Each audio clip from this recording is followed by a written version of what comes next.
Good morning. I think we'll go ahead and start.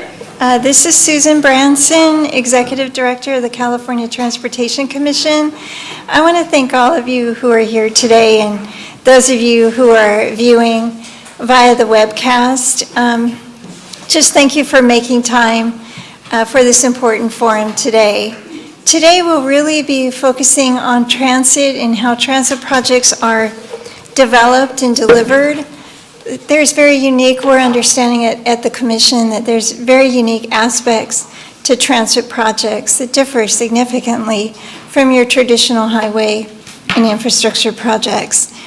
And so as a result, we've asked for a group of experts to come here today and share with us certain aspects of delivering transit projects that would be important for not only the Commission to consider as it works towards putting together guidelines for transportation funding programs, but just really to inform everything that we do moving forward with respect to transit after we've funded projects and we are watching those projects move forward through the transportation funding process and reporting process.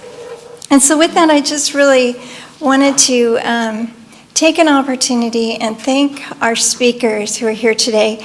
Teresa will introduce each one and provide you a little bit of background, but there was a lot of work that I know went into coming here today and sharing information with us today. And I just really wanted to thank you. And I know Patricia Chen's on the phone, but thank you very, very much.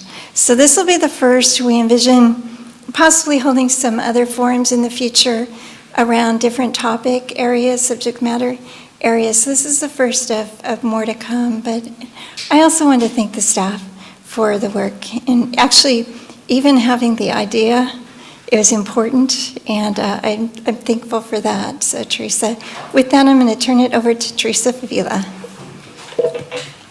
Thank you, Susan. Thanks.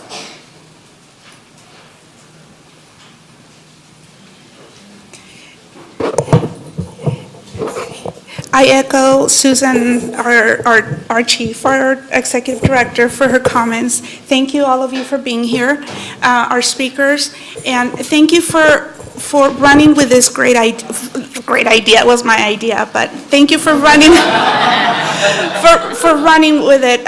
Philip Chu, thank you for kind of putting all this together and kind of running with this. I really appreciate. And like Susan said, hopefully this will be one of many to come. Just a small change. We have a small change to the agenda. Doug Remedios is passing the revised agenda. We will also be posting it on our website for those of you that are watching us remotely. And so, and with that, I'd like to start with our first topic, which is delivery, how transit projects get delivered. We have a group of very smart individuals that we work with all the time, and I'm always impressed with how much they know, and they always teach us and correct us when we're wrong, and it's just a pleasure for them to be here, and I will be introducing them. First we have Dawn Batiste. She's the Financial Program Manager for the San Diego Association of Governments. Dawn has over 25 years of experience in transportation programming, local assistance, and capital project finance. The San Diego Association of Governments is a consolidated planning agency covering North County transit districts and the metropolitan transit system in the San Diego County. We also have our second speaker is Patricia Chen. She's on the phone. She was not feeling well and she could not join us. But thank you, Patricia. Patricia Chen is the Senior Director for State Legislative Analysis and Discretionary Grants, Countywide Planning and Development Department for the Los Angeles County Metropolitan Transportation Authority, aka LA Metro. Patricia has over 25 years of multimodal planning and programming experience with a focus on alternative modes of transportation and project delivery support. LA Metro is the owner-operator of one of the largest rail and bus networks in the state. Marcella Renzi is the Deputy Director for Grants and Allocations for the Santa Clara Valley Transportation Authority. VTA. Marcella has many years of managing grants, funding, monitoring project delivery for Santa Clara County's Multimodal Transportation Improvement Program. VTA is the operator for bus rapid transit, light rail, commuter shuttle, and ADA paratransit service in Santa Clara County. VTA is also a partner with Caltrain, ACE Commuter Rail, and Santa Cruz Metro and AC Transit for intercity bus service. Please join me to welcome our panel of our experts. Thank you.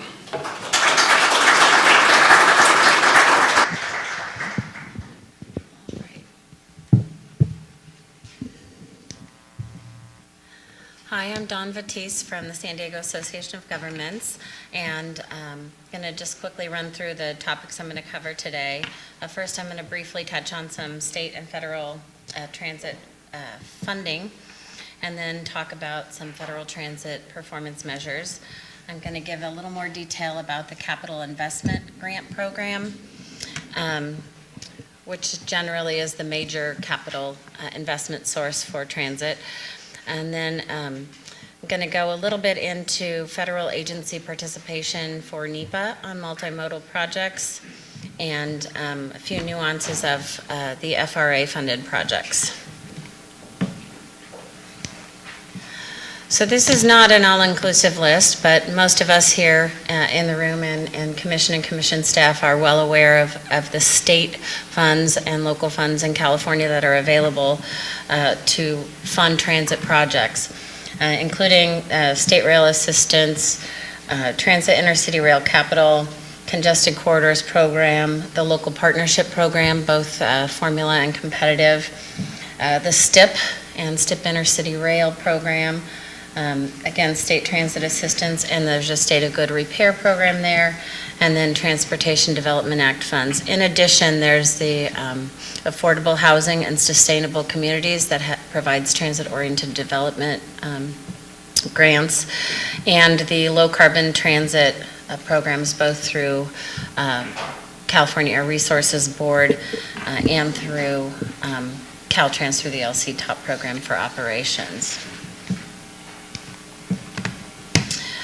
When we talk about the federal funding side, we start addressing primarily funds that are available through the Federal Transit Administration. So I'm going to talk about 5307 Urbanized Area Formula Funds, and these provide funds for transit capital and operating assistance in urbanized areas and for transit-related programming. So anything from capital investments in bus and bus-related or other fixed guideway systems, construction of maintenance, passenger facilities. This is a pretty broad fund source. 5307 is a very flexible funding source, similar to what you would consider like the STP in the federal highway side. Oh, sorry. Then we move on to the Section 5337. This is a state of good repair program.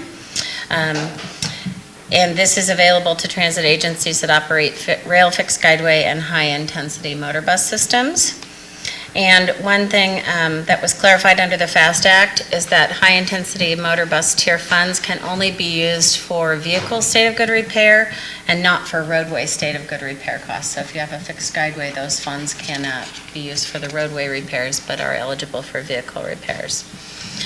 5339 is Bus and Bus Facilities Program. There are formula and discretionary components to this program and a sub-program that supports low and zero emission vehicles. Then we move on to Section 5309, which is the Capital Investment Grant Program. It's both discretionary and competitive, and it is for investment in fixed guideway systems, and I will go into that a little more detail in a few minutes. Section 5310 is funding for elderly and individuals with disabilities, and this is actually administered through Caltrans.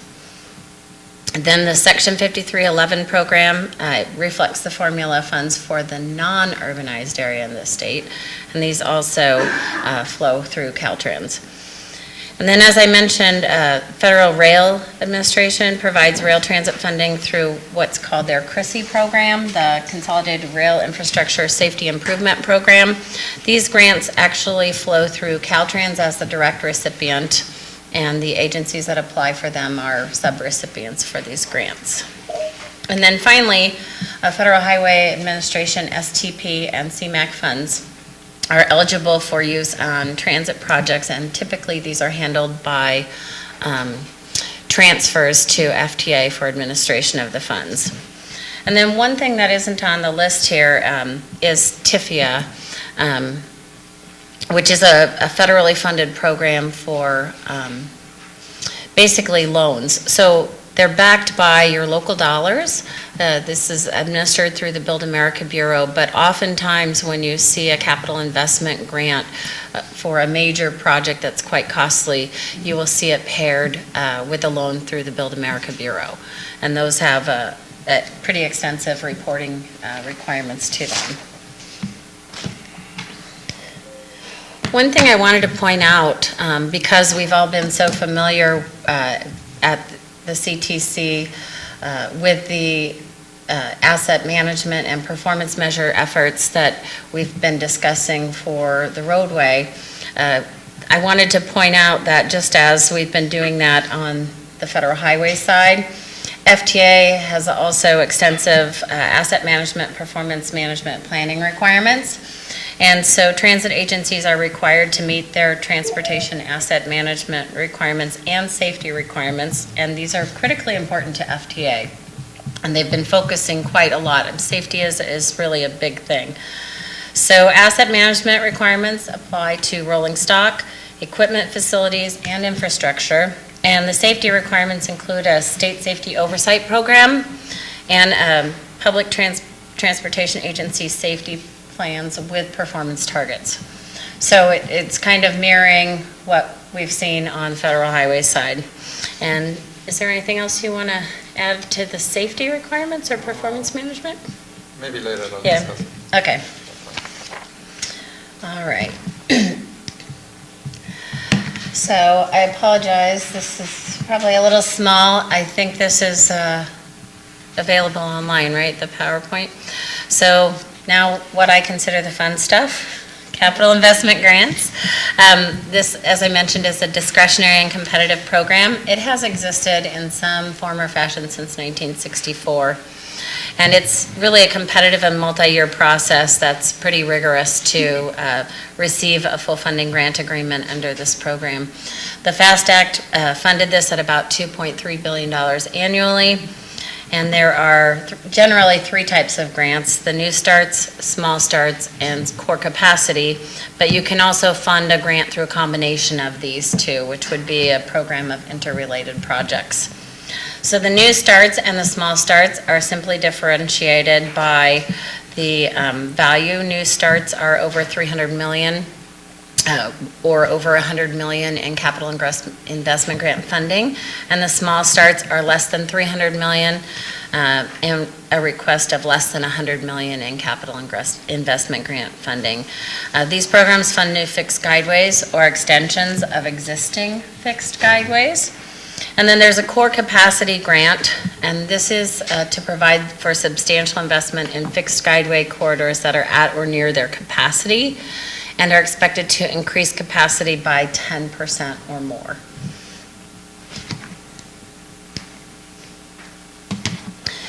So it's, as I mentioned, the FAST Act provided about $2.3 billion annually.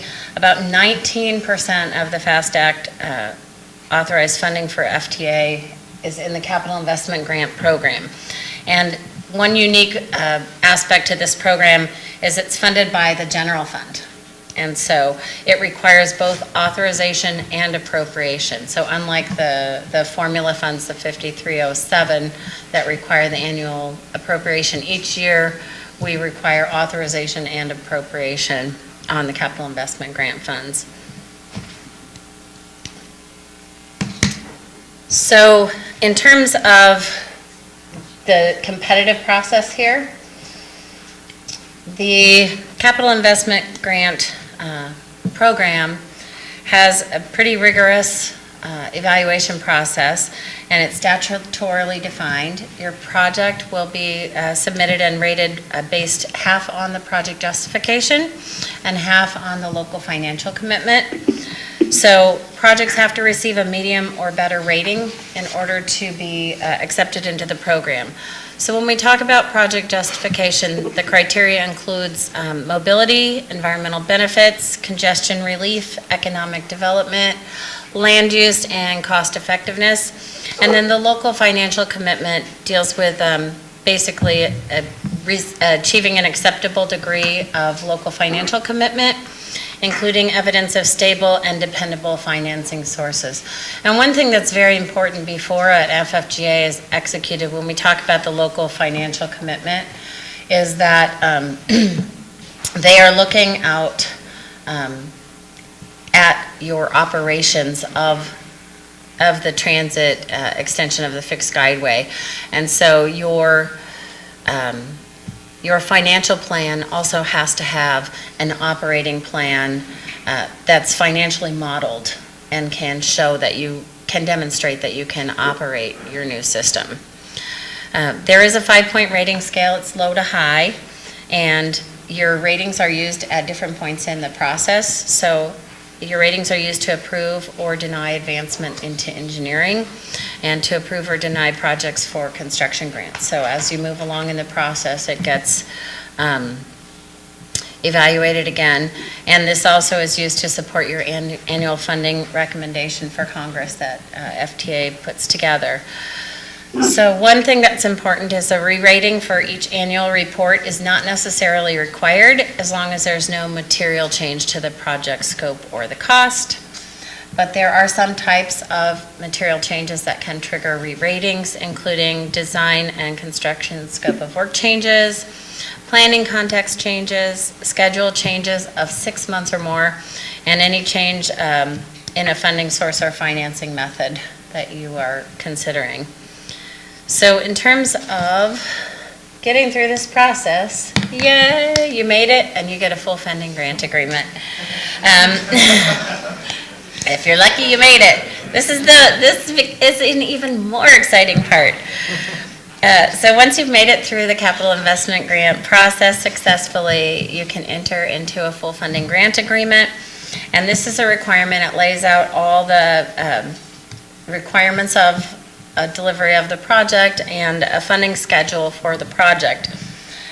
One thing that's important to note, it is a contractual commitment, but the funding will come over many years. And that funding is subject to that annual congressional appropriation. Grantees have to stay in compliance with the federal requirements, but there is a robust process of oversight and required reporting. Bernardo is going to talk to that in much more detail, so I'm not going to go too far into it. But basically, there are processes in place that help the sponsors avoid any breach of contract with the FFGA. And with this monitoring, there's generally ample notice and time for any corrective action that may need to be done. And basically, this is all baked in so that we can deliver these projects and achieve the public benefits. So it's,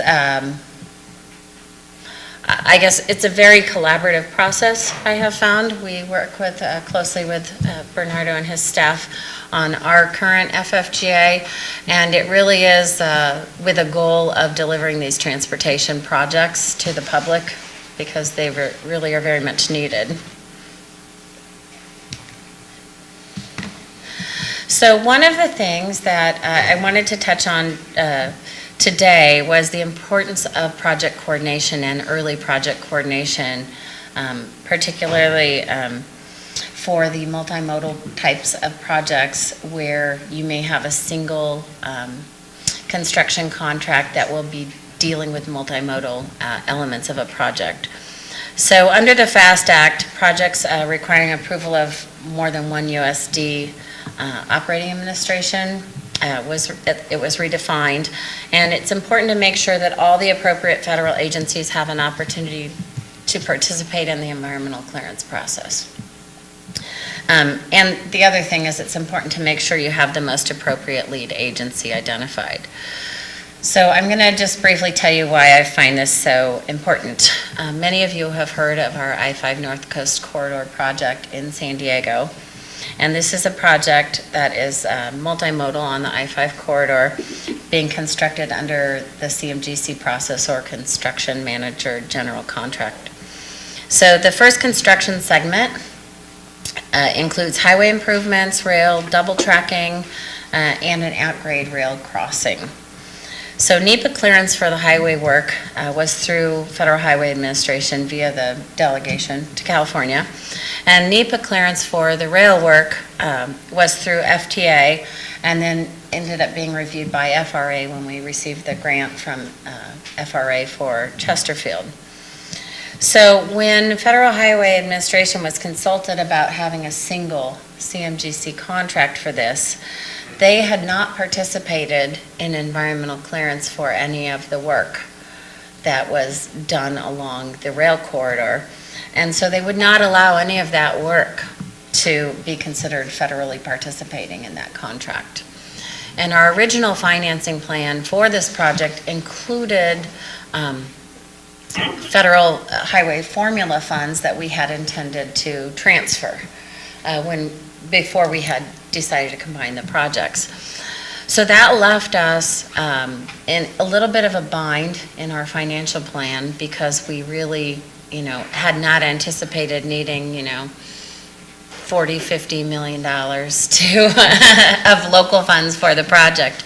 And we were thankfully able to work with the commission because we had STIP funding on the highway portion of the project. So at the end of the day, we were able to use some PTA funds from the STIP allocation to apply to the rail work so we could leave the federal formula funds on the project for the highway work.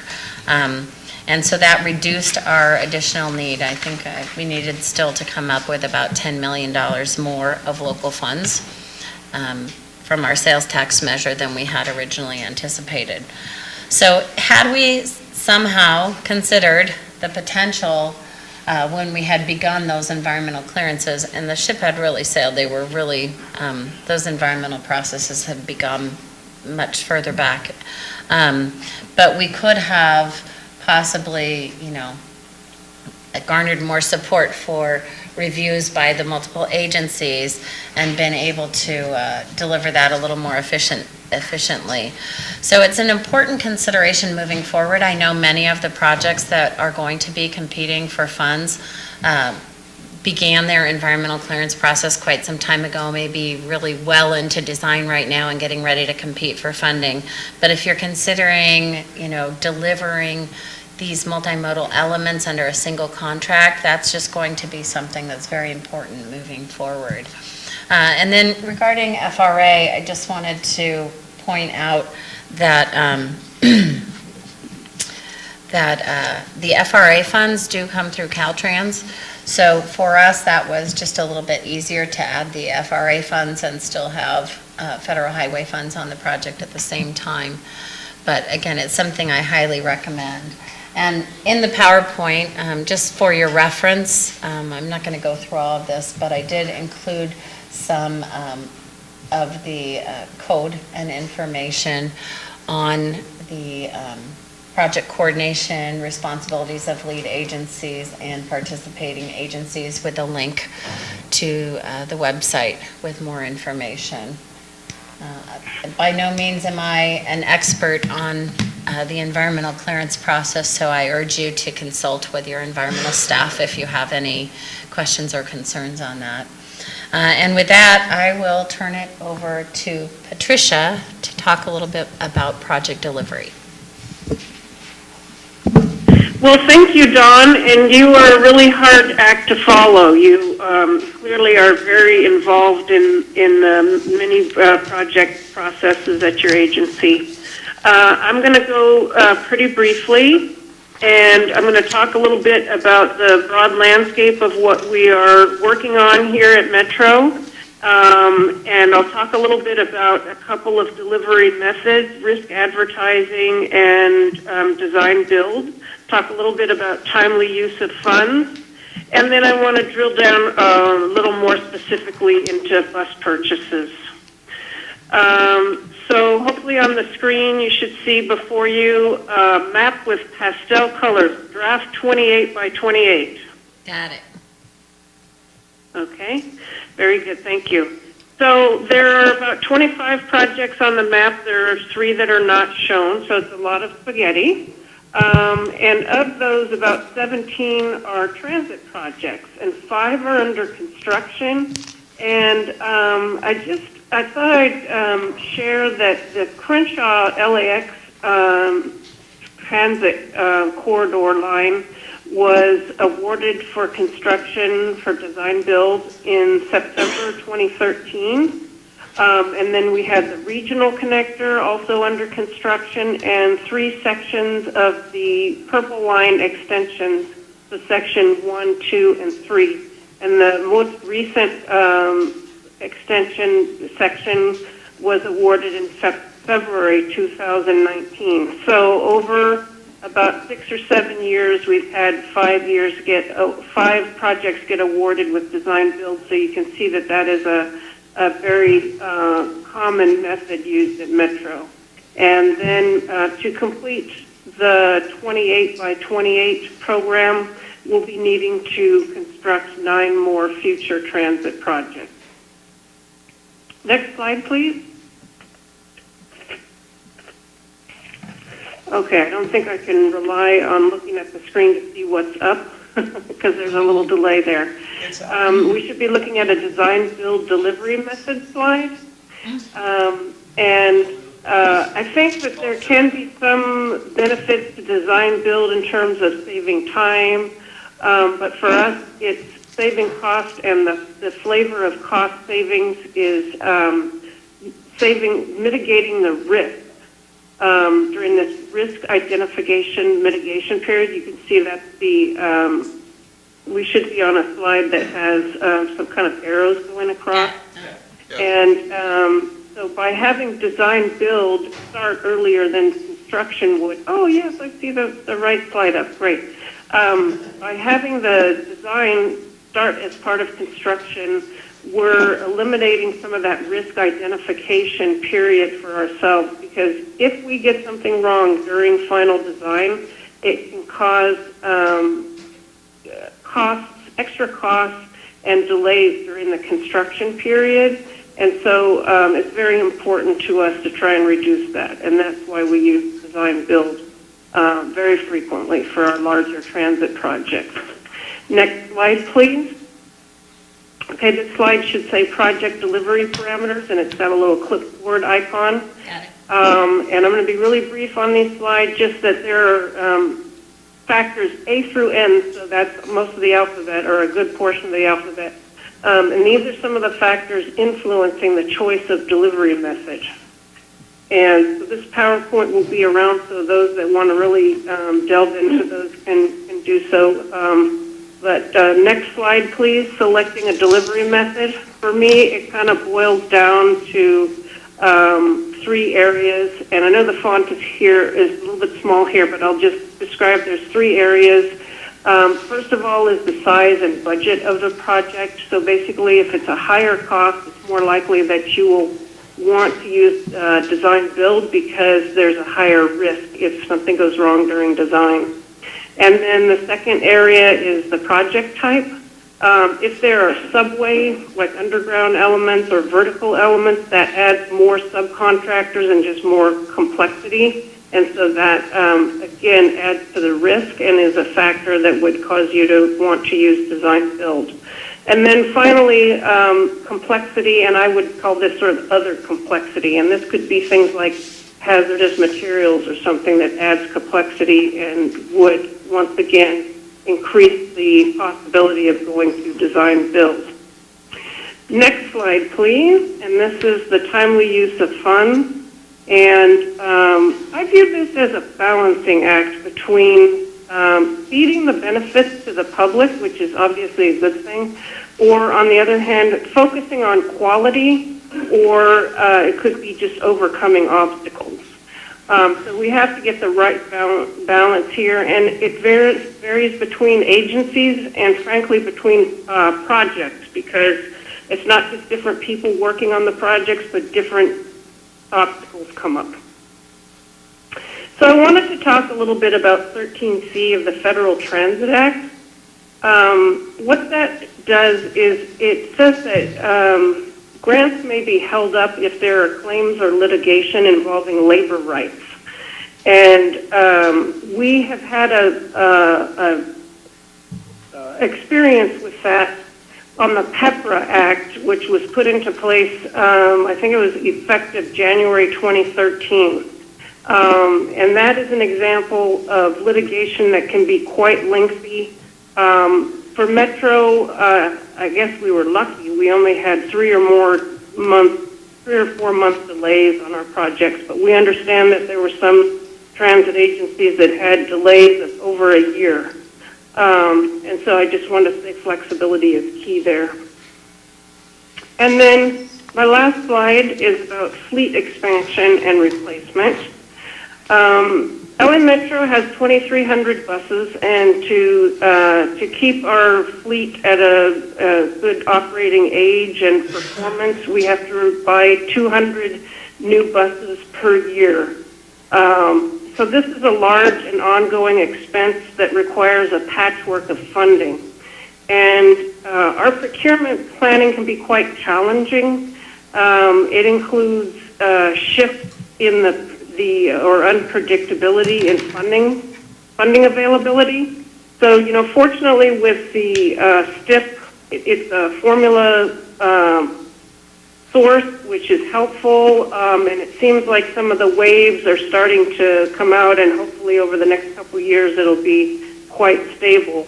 But the STIP is probably not enough to do it by itself, so we have to actually go to some discretionary sources, and so there you go. There you have your unpredictability. And then for us right now, and probably for many other transit agencies, there's additional challenge, which is the evolving technology. We are just in the process of completing our electric vehicle conversion plan. I'm not sure if I've named the plan correctly, so it's going to be, you know, might have to use a little extra elbow grease in Googling that one if you're interested. But that should be coming before our board in a month or two. And we're considering very carefully whether we're ready to commit to 100% electric buses. So again here, any flexibility on the state funding side could be very helpful to us in grappling with the procurement planning challenges. I wanted to say one of the things that happens is there gets to be spikes in the funding need. If you don't get that 200 every year, or for other agencies it would be a different number, but there's that ongoing need every year. And you can, over time, if something happens, you can get these spikes in need, and it can really put a lot of pressure on the agency to put that funding together. So, and I just want to say a little bit about this picture that I'm very proud of at the bottom of the screen. This is a New Flyer bus, 60-foot, articulated. It was built in St. Cloud, Minnesota, and a final assembly was done in Ontario, California. This is one of 40 that was bought in one auction together, and it will be used on the Metro Orange line, which is the busiest BRT route in the nation, with 25,000 weekday boardings.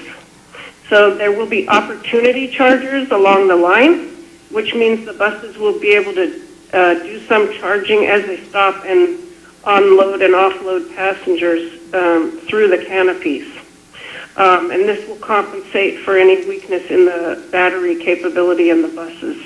And once we've got the orange line set up, we will next be working to the silver line, which goes down the Harbor Transit Freeway, also known as the I-110. And the I-10, it's an L-shaped route. Okay, and that's what I have. Thank you very much, and I appreciate you all working with me today so that I could get a little rest at home. Thank you.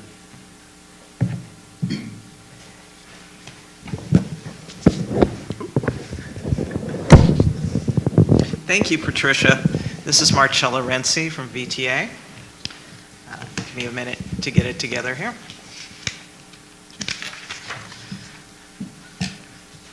So I'm going to be following up with a discussion of transit project delivery using VTA's mega project, the BART extension to Silicon Valley, as an example. You'll see the things I'm intending to cover as soon as I get up on the slide. In particular, I'd like to go a little bit into segmenting transit mega projects, not just physically, but the other ways we do it. Some of the challenges and opportunities we've run into in a project that combines not only FTA funding, but state funding of various varieties, and some deeply embedded local delivery habits, and then start with a lead-in for FTA, talking about our experience with the federal project management oversight. So, next slide. This is a summary of the BART Silicon Valley extension, currently being delivered in 2 phases. Phase 1 is very close to completion now, hopefully with service opening in December of 2019.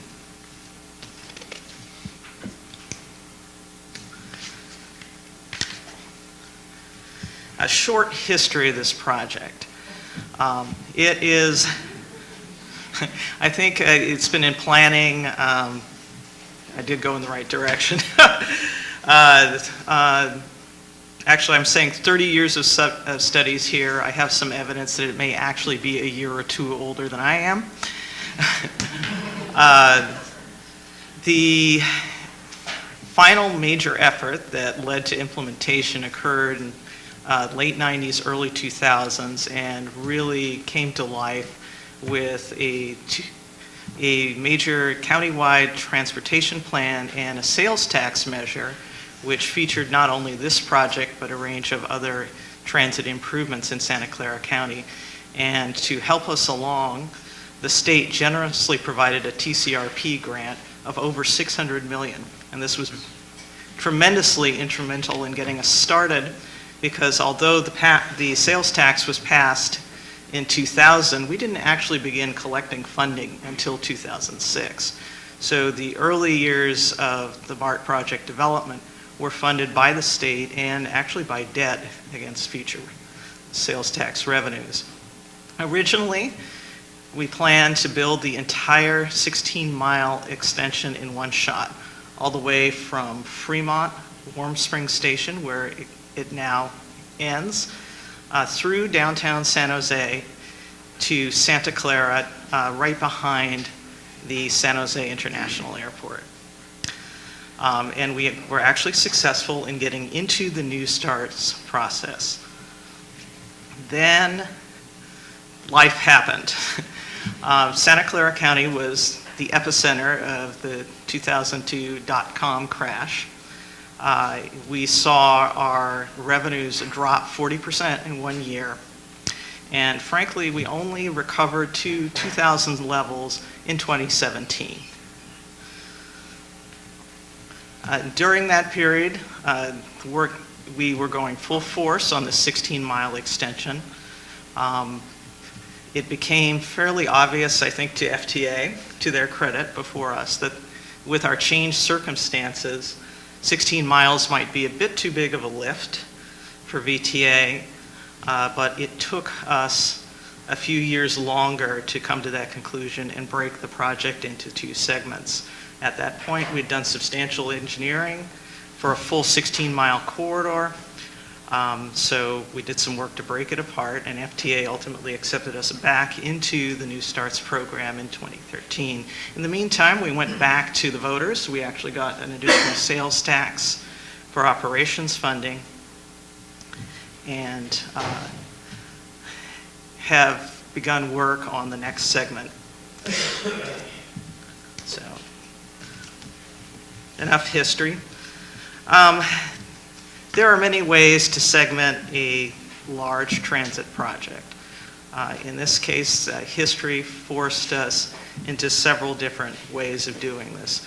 First, there was the physical division of 2 different portions of the extension. There was also a corridor establishment period, which really tied into both at once. And there's also segmenting by overlapping project definitions. We have multiple different environmental clearances covering this corridor. Initially, when we were building a 16-mile project that we thought would be primarily state and local funded, we went out and did a CEQA clearance for the entire 16 miles. Then we had to step back, and for the New Starts program, we cleared NEPA for the first phase, but had a larger CEQA project, which incorporated the corridor establishment and the actual construction to Berryessa. And then finally, we have a phase 2, which is federally and CEQA cleared through the end of the project.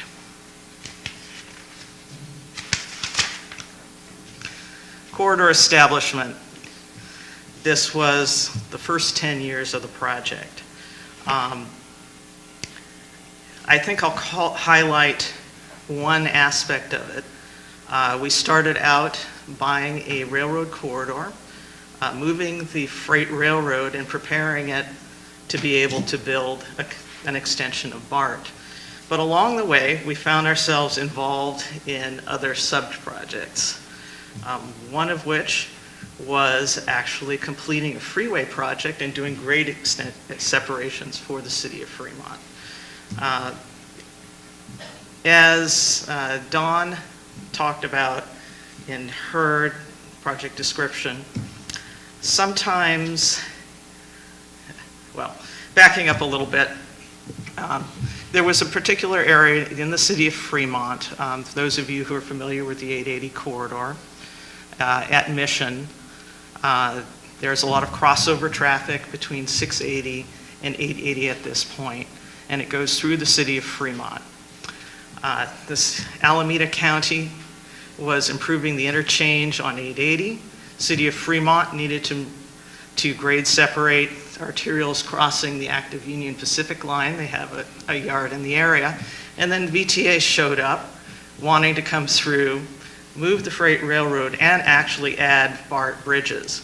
We were in negotiations with the Union Pacific, and the Union Pacific, who was also in negotiations with the other parties, told them, we don't want to talk to all of you.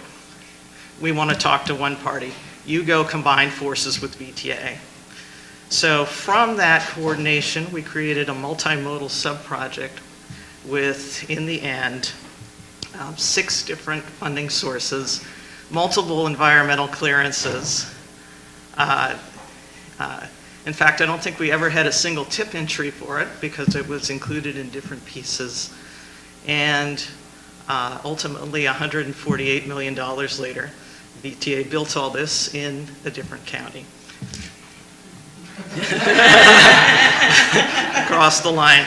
We learned a lot of lessons from that experience. I think just about everything that could have gone wrong did, including two of the agencies sunsetting and merging with each other. That a good chunk of our local funding was actually coming from redevelopment right at the time that the state ended redevelopment. And there was a change of leadership with the Union Pacific. So after 3 or 4 years of negotiation, we actually had to go to Omaha and redo the design. So moving right along. I probably talked too much. And I should also mention that the state was a great contributor to that particular effort, above and beyond the TCRP program, in that the state provided Prop 1B funding through the HRCSA program for 2 of the grade separations, which had their own interesting scope challenges. And so again, thank you.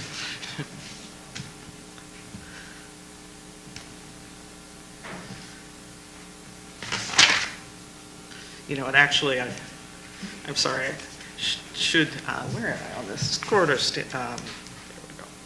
Okay, phase one. Now we get to the good stuff.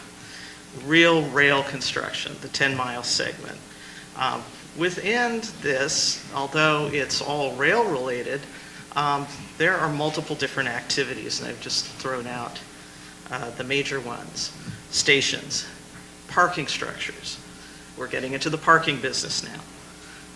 Vehicles that needed to be acquired for the phase one extension, and not only for that, but also some additional vehicles for the BART system, because extending 10 miles on this puts a lot of strain on the existing BART system. And you'll see that that's followed up with contributions to major BART infrastructure, which has reached the point in its life cycle where it needs upgrade and replacement. Within this program, we experimented with a number of different delivery structures. And I've thrown up the major packages there. We have DesignBuild, DesignBuild, and that presented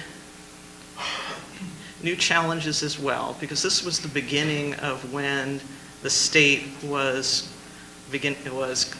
starting to allow design-build contracts using state funds.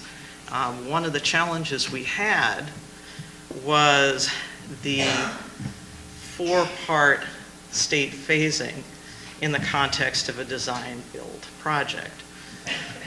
As most of you know, state law defines project delivery in 3 phases: PA and ED, which is basically environmental, PS&E, which is basically design, right-of-way, and construction. So design-build violates that. There you start in the design phase and you go without a break into construction, whereas the state likes to very neatly tie up each individual project delivery phase. So the state was gracious to work with us and others through that challenge. However, it did present some additional problems when we began bringing in other funds from state sources to cover the shortfall that we were experiencing in the measure program as a result of the decline, which has started in 2002.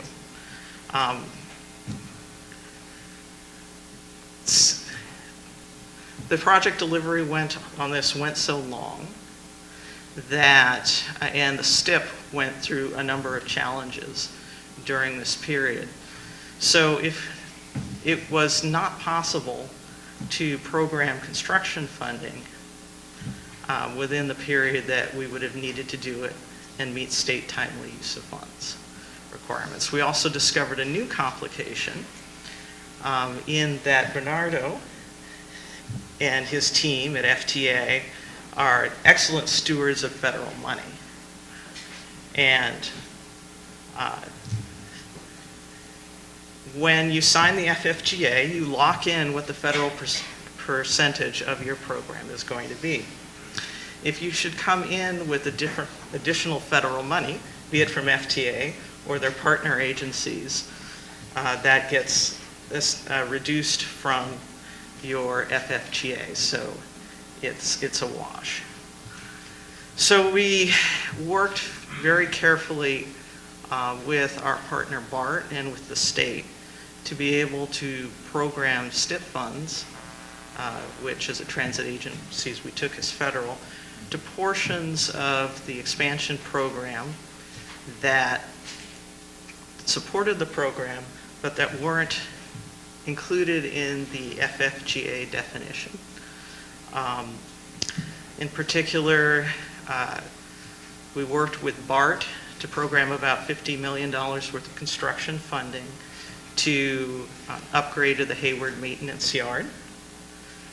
And ultimately the state allocated directly to BART. We also worked with the state to program Prop 1B funds to the vehicle acquisitions, and encountered an additional challenge there where project delivery went well vehicle delivery went well beyond anyone's expectations. You know, we initially programmed it at the time that BART, for allocation at the time that BART was releasing the contracts, which was roughly 2014, 2015. I'm looking at Teresa as she was involved in a little bit of this, with the expectation that the vehicles would be delivered by 2018. In reality, it's gone quite a bit beyond that, and we're anticipating that the last vehicles aren't going to come until probably late 2020. So, all right. But we're almost ready to open the extension, so we're now preparing for the next set of challenges. This will be, I think, equally interesting, but hopefully a slightly less complicated funding program. We have a new sales tax. The state has been generous with us again, this time through the TIRSIP program. FTA has accepted us into the Expedited Project Delivery Program. So all we need to do is extend another 6 miles, build 4 stations, build a 5-mile long tunnel using new technology to the U.S. Through alluvial mud, and deliver this all by now 2030. So with that, let me wrap it up by talking a little bit about BTA's PMOC experience. Early in the BART Phase 1 project, FTA established a program management oversight team and began meeting not only with us but also with BART. Because we have a very unusual situation here in that BTA is building this BART extension, and then we're turning it over to BART to operate and maintain. So FTA needed both of us at the table. What we found is that overall it was a very positive thing. I mentioned that FTA saw the necessity to take some actions in breaking up the project early on, and they provided a lot of insight.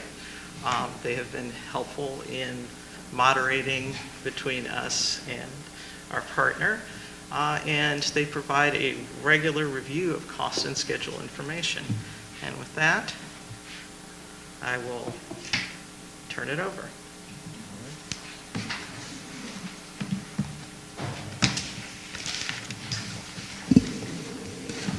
Thank you. One of the things that I did not mention at the beginning is that we will have an opportunity for Q&A, but we're going to wait till like after the presentation. So I think if you can write down your questions, I think it will be a really good opportunity for all of us to learn. And so now it is. Should I say it again? We will have an opportunity for Q&A after the presentations.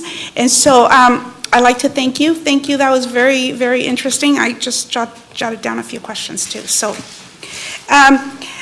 our next presenter is Bernardo Bustamante. He is the Director of Program Management and Project Oversight for the U.S. DOT, Federal Transit Administration, Region 9.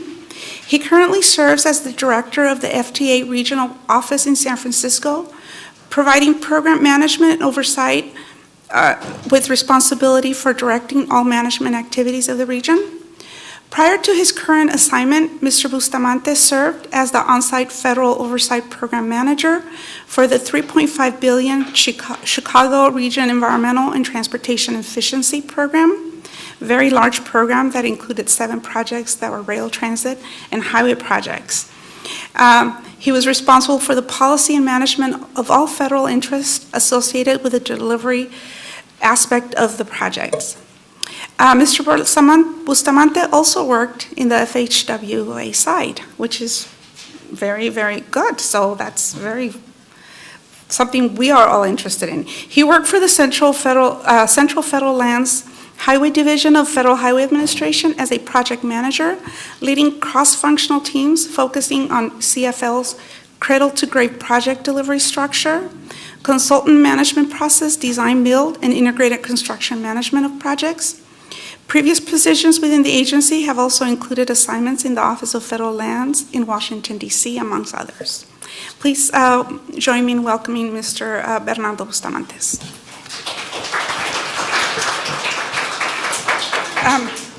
Thank you, Susan. That was quite a lot. I didn't expect it, but thank you. I'm happy to be here. I was asked if I was able to give you, I guess, what I call the federal perspective on how we assist and provide program and project oversight on transit projects.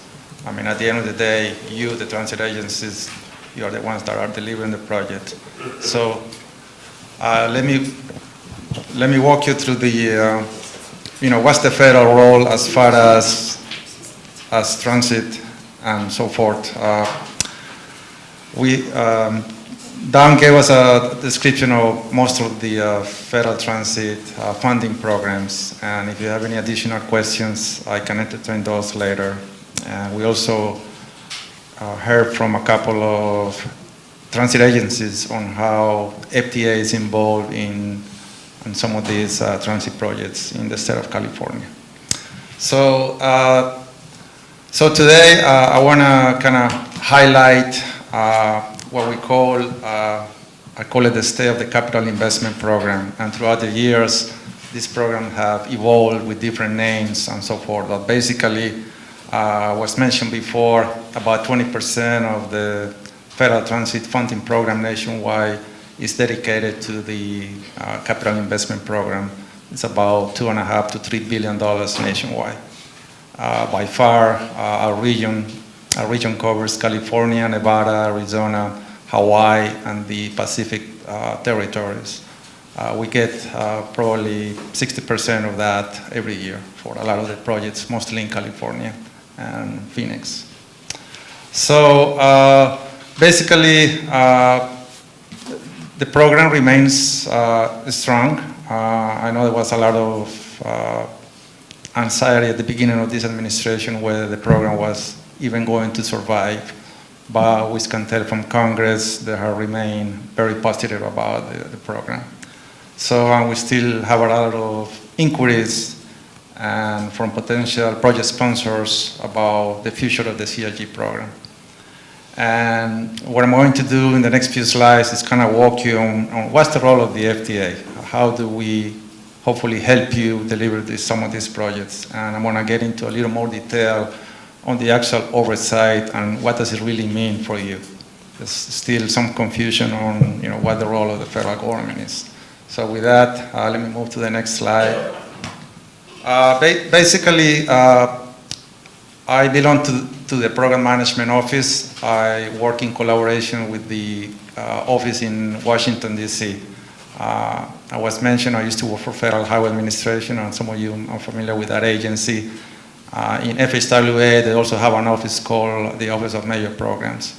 So this is, in essence, is kind of similar on the way we are structured nationwide.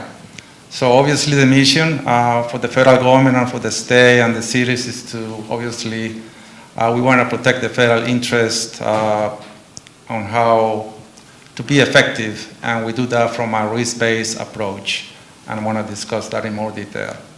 Obviously the goal at the end of the day is to deliver these projects with the promised benefits, as we all know, on time, on schedule, and on budget. And with all in this case, from our perspective, to make sure that you comply with all the federal requirements. So what is oversight? What I tried to put here, a couple of bullets, probably is easier to say what is not. So basically, we want to evaluate the project sponsors' management and technical capacities on how they deliver a program. And PMP is what we call the project management plan. So that's kind of the foundation, and is required by law that on every major capital project, a project sponsor develops a project management plan. And before we we grant funding to that project, that plan needs to be approved by the Federal Transit Administration. The next bullet really is, again, we are not here to manage the means and methods on how you do things. That's your role, your responsibility, from a design, construction, procurement, operations, or on your transit capital projects. And the last one, over the last few years, the oversight program began in the in the late 80s, when the Federal Transit Administration saw a need to provide some type of federal assistance and oversight on a lot of these mega projects nationwide. Over the years, we developed a series of what we call oversight procedures, and I'll walk you through that later on. Lately, over the last 3 or 4 years, we have seen that a lot of transit agencies have become more robust when it comes to delivery projects, procurement methods, that sort of thing. So we are trying to kind of take a look back and use what we call a risk-based approach, and at the same time to provide technical assistance. So we want to, on a delicate balance, we want to do our oversight role, but at the same time we want to provide technical assistance to help you deliver some of these projects. We already have discussions about this, so I'm not going to get into too much detail, but really the oversight framework is really a tool to advance a lot of the major transit projects, and it can be used for any project, whether you are building a facility, and I'll tell you how this oversight framework can help you do that. So basically, as we discussed earlier on the other presentations, we have what we call 4 major components. The new stars, which is really for mega projects. The core capacity is fairly a new program. It's been around for 2 or 3 years. Here in the Bay Area, a good example will be the Caltrain electrification program from San Mateo to San Francisco. So that's a core capacity program. Also, BART is in the process to get a full funding agreement on a core capacity. Basically, the core capacity is really to improve your capacity, your existing capacity within the system. You're not really building extension, but you want to improve your capacity. The small stars is really geared more for BRTs, small programs. We used to call the Tiger, now it's the BUILD program that falls into that category. And something new that the FDA is experimenting this year is the expedited delivery pilot program. Congress basically gave us sort of a mandate. How can we help the transit agencies deliver projects in a more expedited fashion? So at the last transportation bill, the Federal Transit Administration developed a expedited delivery pilot program. Basically, once a project sponsor decides to enter the program, we, the federal government, have about 120 days to basically give you a full funding grant agreement. That's how Congress wants us to expedite this program. VTA, there was a call for projects nationwide. And I think we received about 8 projects nationwide, if I recall. And we decided that the Santa Clara VTA was a project that had advanced very well into the program. They're almost done with phase 1. So we want to look at the phase 2 and see if we can help them deliver this program on an expedited fashion. One of the requirements is that we do require some type of a public-private partnership component, a P3 component into the program. And I think VTA is working. Maybe a good option will be when they're building the stations, how the private investment can be part of that delivery process. So let me move to the, I have another presentation, and I'll kind of walk you through a couple of slides and walk you through what we call the oversight FDA framework. While that goes on, again, like I said before, this is something we work in collaboration with all the transit agencies nationwide. FTA has a pool of consultants nationwide. We call them the project management contractors, PMOC. So they kind of help us and give us the technical assistance to help you deliver some of these programs. The next slide is about 6 or 7 pages long. It is divided into the different CIG programs. The first one is really for the major, they're all similar, so let me walk you through the first one. So the first one basically, and I do apologize, I know there's a lot of stuff, but I want to give you the highlights. So on the tab, you have the kind of the key milestones. In the federal process, when a project sponsor wants to get federal funding, they enter the program to the project delivery or project development approval cycle. And then it goes into project development. Then there's a series of what we call operating or oversight procedures that the sponsor is supposed to complete in collaboration. On the middle of the graph, you have a series of procedures, and we call those the baseline oversight program, meaning most of these oversight procedures apply to every program, every project nationwide. At the bottom of the slide, well, is what we call optional oversight procedures. So that depends on the size of the project, any unique challenges you might have. You know, for example, a project might have, they are doing a large procurement on either buses or vehicles. So we might put more emphasis on some of those procedures. Once a project goes from project development through engineering and then through construction, there will be a series of procedures where we help you make sure your projects are on budget and schedule. One of the key elements we do during this oversight procedure is that we conduct and it goes back to the risk-based approach. We do what we call a risk assessment process. Basically, through our consultants, we do a very robust review of your schedule, your budget, your costs. Then we do an analysis similar to what a highway does on mega projects. We do a cost estimating analysis. We do a schedule analysis using, you know, the industry standards such as our Monte Carlo analysis to come up with what we think the cost of the project will be, you know, a few years from now. You know, you give us the information and then we assess it. You know, we are not going to question where some of the factors came in. We might do a spot check, as we call it. But we assess your project, and that will help us figure out if you have enough either time to complete the project or you have enough contingency or budget to finish the project. Once we go through that, then we go into what we call a grant agreement, and it could be for a mega project or a small project. And then from there, you go into the construction activities. As far as the funding I was mentioned before, usually on mega projects, you might get funding for the next 4 or 5 years, and so forth.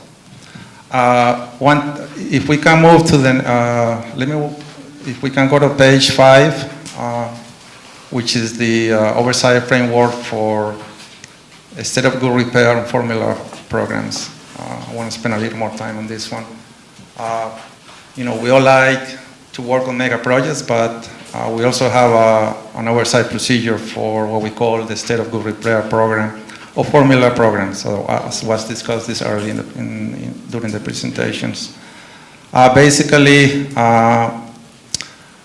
again, as you can see, this is very simple. We just do a very simple oversight procedure. If you want to do, you know, a maintenance facility, you want to buy buses, you want to improve, or do a very simple BRT project.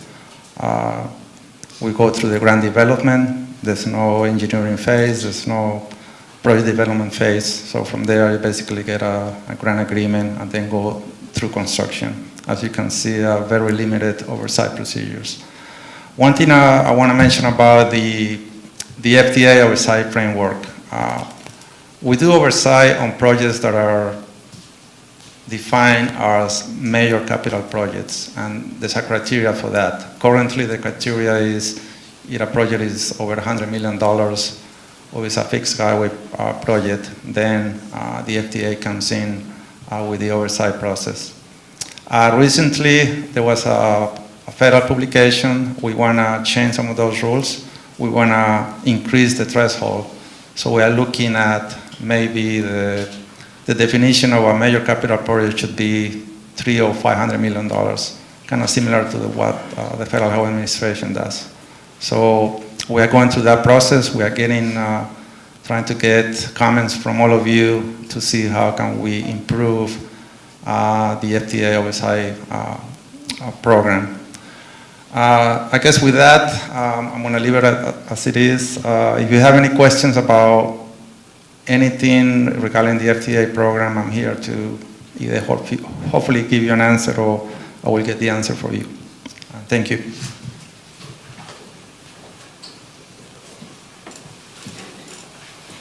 Thank you. So now we're going to if we have some questions for our panel group, this will be a good opportunity for us to ask some of our questions, or before we go to our next topic. And so we have a microphone, and so we would be going around, and if you could please introduce yourself, that would be great.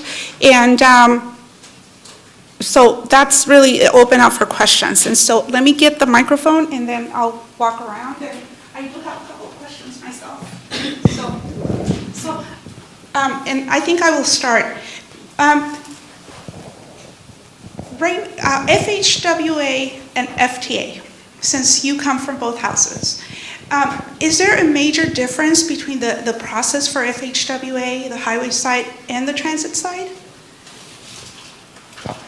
I mean, you have to be a little more specific. I would not even know what the specific, because FTA, it seems that we are more familiar with the FHWA process as compared to the FTA process. And so, since you came from both sides of the house there, I was wondering if there were any major ones that you think should be highlighted. I guess at a high level, with the Federal Highway Administration, basically, you work through the state, highway department, like here in California, through Caltrans. So as far as the federal highway, the money goes. I remember when we used to call it's a federal aid program, but it's a state administered program. That hasn't changed. When it comes to the FTA, we deal directly with the transit agencies. There's not really like a middle process. So like in Region 9, for FTA, we have 160 plus transit agencies for the whole region. Federal highways, you only have one agency, which is the state highway department in each state. So that's a big difference on how we do oversight. As far as the programs are similar, I mean, when it comes to the state, the environmental laws are the same for both agencies. There might be some differences on how we interpret some of the rules. The planning program is the same for both. We go through the same steep process. When we do certification reviews, for example, we do them in conjunction. Both highway folks and FTA folks perform certification reviews for MPOs, for example. So there are similarities, but also we have differences on how, when it comes to the oversight on projects. I remember with the Federal Highway Administration, they have a process through their headquarters office, the Office of Major Capital Projects, if I recall. They have folks that are dedicated to provide oversight in conjunction with the state on projects. With FTA, we do something similar, but we do that with assistance from our consultants, because we don't. Federal Highway Administration, there's about 3,000 folks. In FTA, it's only 500 of us nationwide. So, kind of give you a flavor on some of that. All right. I guess that would be also for for the operating agencies.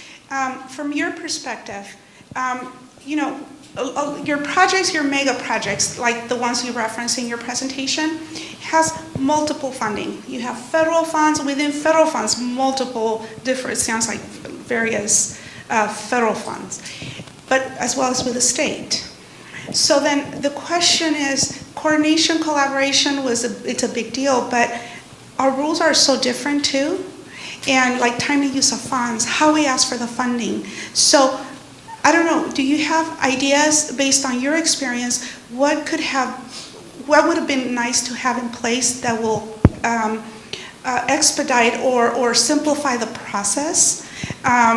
So I don't know if that is something you can think of offhand, just because, some of our programs do fund very, very large projects that have multiple fundings. So how do we collaborate better with the federal funds so that it's not two sets of rules, it's just one set of rules, or similar rules? So I don't know, what are your thoughts? Let me give you my perspective from the federal side. Okay. We would like to, we want to expedite the process for you to get federal funding. We are moving into a more multimodal process. So one thing that I would like all of you is to make sure you collaborate with both federal agencies when it comes to that. One thing, a lot of you start with the state process, obviously. That's the first step. But you need to think ahead, is this project going to get only state funding, or there's a possibility it might get federal funding? So why don't you go ahead and start doing your environmental process, including the NEPA process, for example. That will expedite the process.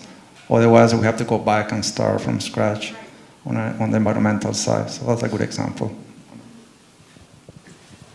Teresa, I think from the funding perspective, the commission has some flexibility that's been put in place, and I can foresee it being utilized or requested to be utilized more frequently because, for example, if you have STIP funding, those are statutory timely use of funds rules, whereas those timely use of fund rules that have been applied in other programs are being applied on a policy basis. So, for example, our Mid-Coast project, our FFGA, has funding coming in over 10 years. The project itself is anticipated to be complete in about 5 years. So we actually have done debt financing to secure funds for the construction that are needed well before the grant will be coming in. But if I had to rely on funds over 10 years, and I was using state funds, for example, as my match and not my local dollars, I would be extremely challenged with the timely use of funds. So I can anticipate, for future projects, the need to request either advances, exceptions to proportional spending rules, for example, or something of that sort. But I have seen a lot of flexibility being built in to some of the guidelines. The STIP is the biggest challenge because those are statutory. And so if you are anticipating use of STIP funds, that's, again, a little bit bigger challenge.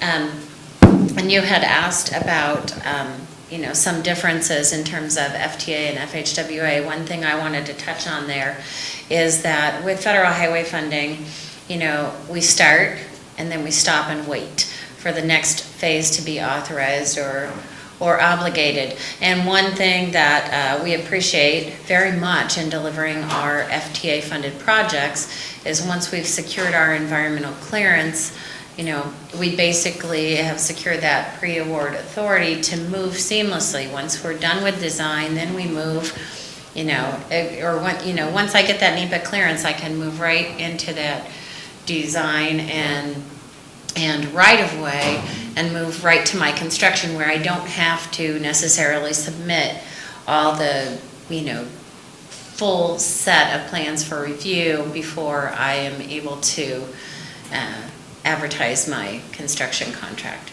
Because sometimes that really adds a lot of time in your schedule, and that pre-award authority based on your NEPA clearance is pretty critical. They have a very robust triennial audit process, and they do pull projects and review grants, and it's a pretty robust process to make sure that you have followed the regulations appropriately. But there's kind of a nice, just such a nice element to the pre-award authority, especially when you've been delivering these projects for a long time. It's pretty hard to sit and wait. So months yeah. between That is getting a major difference then. your design So, finished. does FTA approve the project from beginning to end, like from PAED phase all the way to construction? Or do you have to, is that typical? Well, again, it depends on the project. The projects that were discussed earlier this morning, once we approve what we call a full funding grant agreement, that's for whatever the scope of that segment is. So like Santa Clara, we approved the first segment. So, and in her situation, we approved that back in 2012, if I recall. They continue with the design process, construction. For example, FHWA, they typically do a formal PS&E approval. FTA, we don't. We expect you, the transit agency, you do your own approval. We just want to make sure you comply with the federal regulations. So that's a little difference there. I don't want to be the only one asking questions because I could go on for a long time. So, okay. Hi, good morning. Brittany Stahl from Sunline Transit Agency. On your draft agenda, you had first featured how to work with small operators. Do you have any discussion here today on that subject? You know what? Thank you. Thank you for bringing that up. The original agenda, that was the goal, to get a small operator. We had a difficult time having someone come and speak to us because we realized that small operators have different challenges than the larger ones. Do you represent a small operator? Can you share with us some of the challenges? And I'm going to put you on the spot as a small operator because I did get someone on the phone to tell me it's mostly the operations. After you get the capital cost to construct it, is just planning for the operations to be sustainable. But here, I'll turn it over to you so that you can share some of the challenges of small operators. Wonderful. Rudy LaFleur, Sunline Transit Agency, and representing small operators. Some of the challenges we've experienced was the timing between the actual award and the receipt of the grant and the actual funding, and the instability in the construction market in the time between and escalating costs. So where at the time we submit a grant and we submit a proposal for a fixed amount, and Pepper had something to do with the one I'm thinking about, there was almost two and a half years before we received the funding. And so all of a sudden, we can't afford the project anymore, and we need to go out and get more funding to execute on the project. So from a small operator standpoint, timing of funding is one thing. We at Sunline, we anticipate the in-service management costs of the project, especially now where we're looking at transferring from CNG to zero emissions, and so we're looking at all those costs and getting some help from the industry and doing those analysis and the operating costs for different types of vehicles, and so those don't represent substantial challenges for us. One thing that small operators are dealing with right now is infrastructure in terms of hydrogen or electricity and what those projects look like and how to overcome those and how actually to pull together a team to make sure that you can execute on those projects. So those, from a small operator standpoint, is some of the things that we experience. We don't have the PMOC oversight, so we rely on Region 9 for periodic technical assistance, but for the most part, a lot of them are just driven by the changes in technology and the timing of the funding. So in terms of the timing of funding, do you mean state funding or federal funds? Oh, I'm sorry. Well, the timing of federal funding. State funding represents a different challenge because it has to be spent by a certain date. So if you're collaborating on federal and state funds, you need to time the project so you can spend all the money. The date I'm thinking about is March 2020 for some of the cap and trade funds. And so the money has to be spent by a certain date. And so juggling that timing as far as executing on the project, demonstrating the project between the federal funding and the state funding represents somewhat of a challenge. And from the state standpoint, the state has been very understanding in how that works out because, you know, if you're mixing two funding types, you need to be sensitive to both. And I think the demonstration period for the state has been working with us to be flexible on that. But, you know, the ending date, and I'm using general representations, but the federal government has been a little more lenient than state on ending funds. You know, like the funds go away after a certain day, and you know you can't beg for forgiveness or provide an update to make that go away. So In the state side? on the state side, that's a hard date. I understand that the money's been appropriated, it's going away. Although I do have a response to that. The commission does do time extensions. With the STIP, is limited to 20 months time extension because that's in statute, we cannot change that. However, at time of allocation, we do have, the recipient has the opportunity to request additional time to spend the funds. Then in addition, you do have the 20 months in addition to that. You just kind of have to plan and look at your project and see the delivery of your project and whether or not it applies. And so we do understand some of these very complicated, complex projects need a little bit more time. Even the non-so-large but more complicated, they do require more. So thank you. Thank you for your comments. Any other questions, ideas, concerns, comments? I do have another question. Let me maybe get back a little bit on the federal funding and some of the challenges from our side. I mean, as you all are aware, our funding is subject to, appropriations like any other federal agencies. So, like right now, for example, we're going to get a continuing resolution through the middle of November. So what that means really is we only get 2 months of funding for all of you. So it doesn't make sense for you to request a grant with only 2 months out of the 12 months funding. So you really have to wait usually until March of next year if we get a full funding from Congress. And then all the federal money is available for all of you. And then you only have 3 or 4 months to really go through the process and get a funding by next summer. As far as most programs in FTA, the funding is available for 4 years. And there are some that are unlimited, they don't expire. Oh, okay. Right. It just depends on the... It depends on the program. Okay. 4 years or... Yeah, that's a big difference, right? it's the current year plus 3, if I recall, for Okay. most programs, formula grants, yes. Okay, thank you. Any questions? I have a question on the full funding grant agreements. Is that just, who negotiates the funding grant agreements? How is it determined the length of time it takes? on the full funding grant agreements? That is determined through, in collaboration with the project sponsor. We go through the OSI procedures, we do a risk assessment.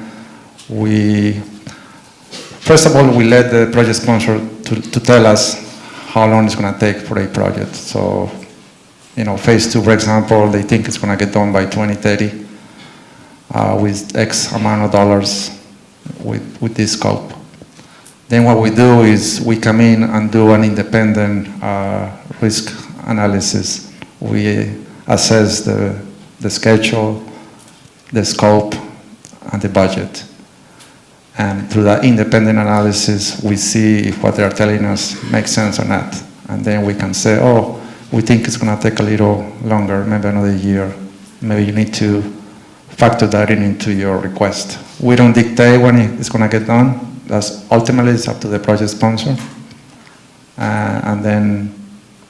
So it just depends on the project? Yes. And, okay. Yeah. Perfect. Thank you.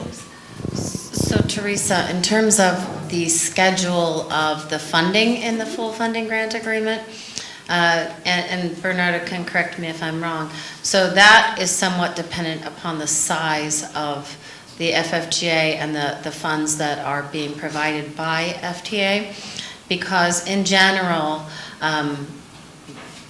you're encouraged, right? And the schedule indicates that single projects won't receive more than 100 million a year.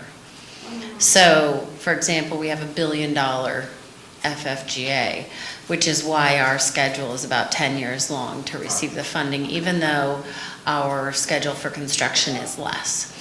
Okay. And the annual appropriation can differ from the schedule, and sometimes does. Okay. Okay. Thank you. I have no questions. Segmenting. Let's talk about segmenting a project. FTA allows for segmenting projects. What do you require each segment to have independent utility, full funding plan, or is there any requirements, specific requirements for segmenting a mega project? Let me start with the environmental process, the NEPA process, which is the same, from the federal point of view. Yes, when it comes to segmenting, we want to make sure that you have an independent utility project from a NEPA perspective. So if you're building one segment, it's a segment at the end of the day, fully operational, independent from building future projects. So that's just one definition. If you meet that criteria, yes, we allow you to do that. Sometimes when I work in Chicago, they had it was a series of projects throughout the Chicago area. So they did what we call in the industry a Tier 1 environmental process, which covers the whole corridor. And then you dive down one step and do a more independent NEPA process for each segment. So that's another way of doing it. So it's important that segmentation from a NEPA perspective meets the criteria. And then from there, then you can even we allow, even within a segment, if you can build portions of it, one specific portion, one at a time, we do allow that. Okay, thank you. Teresa? Yeah. I'd like to add something on to that.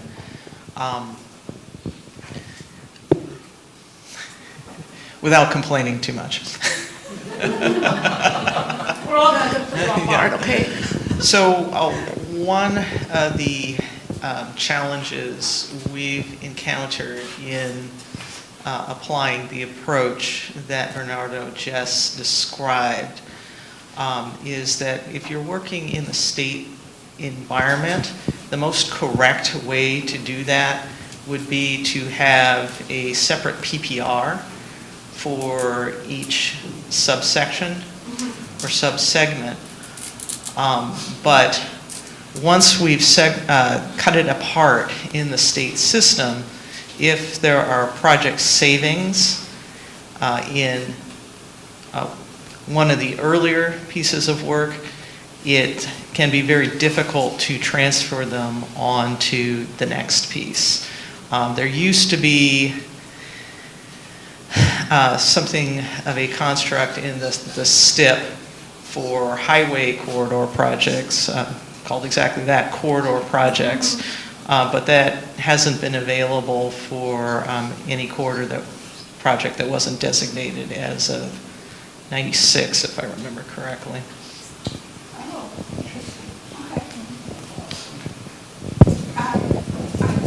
Did you raise your hand? Yeah. So Neil Peacock with Caltrans, Office of Environmental Management. My question is along the lines of this issue of the term segmenting, as in the NEPA definition, and segments, by which I mean phasing delivery components of the project. So we've made a lot of headway as an industry in doing a better job scoping our projects, corridor level planning, but rarely can we think of everything, especially when we're talking about a project with a 30-year implementation horizon, right? Very, very challenging. Things pop up, then all of a sudden, hey, that wasn't covered under a previous NEPA, et cetera. Do you have any advice for us in terms of project scoping, making sure that we're not leaving anything out, we're not missing any design components or utilities that we'll want from a system perspective at a later date, A, and B, developing robust funding and phasing strategies, knowing that we're not going to be able to think of everything up front, how we actually really drill down on those funding and phasing strategies.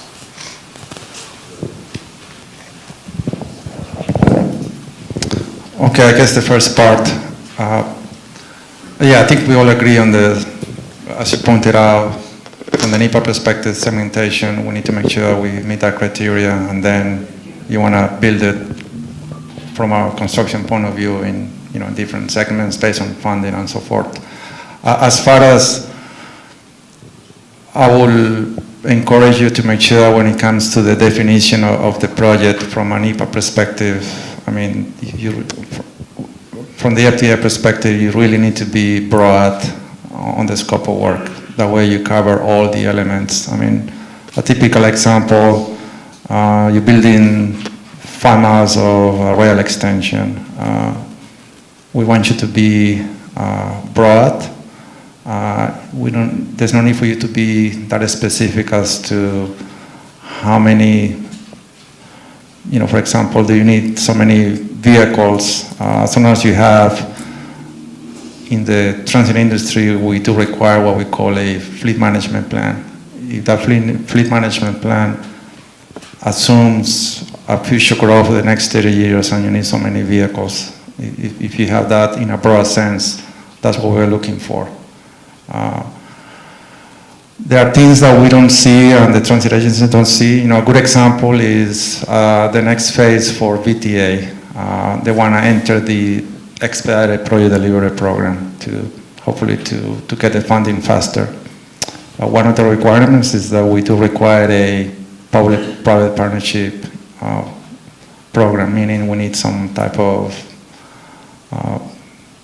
private investment. And when the environmental process was done at the time, I guess nobody envisioned that. So what we are trying to do in FTA is hopefully we're going to be able to do an amendment to the RAT instead of going back and start all over again.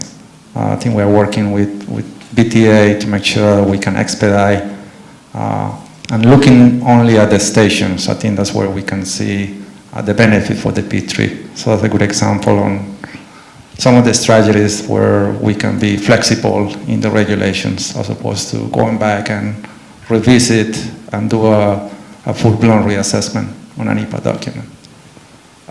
If you can remind me on part B of the question, I don't know if I... The other half of the question is the funding and phasing strategies themselves, like what color of money for what project components, and how to develop that over the long-range implementation horizon of a major project. Okay, I think when it comes to funding, we are flexible. The CIG program is very flexible as far as the scope elements. one thing that's kind of unique to FTA is we do allow you to do other, what we call non-project concurrent activities, meaning if you you have your scope, there are things that maybe at the local level, a city or local jurisdiction is asking you to do something, or you want to do something extra because you're already, opening the roadway, for example. We do allow you to conduct those activities with different funding. A good example is we provide funding over a long time frame. Mega projects, it might take 10 years for you to get all the federal funding. One thing we do allow you is if you need to get funding from somewhere else, from a bank, for example, we do allow you to, your financial charges are part of your project cost, and we do allow that. That way you can build your project faster. FTA, as part of the United States DOT, we mentioned the TIFIA loan program. That's something you can also leverage. A good example is the project in Midcoast in San Diego. They got a full funding grant agreement from the FTA, and then later on, after the project was executed and they got the agreement, they went back and requested a TIFIA loan. And we do allow that after the fact, for example. So those are some of the specific examples I can share with you.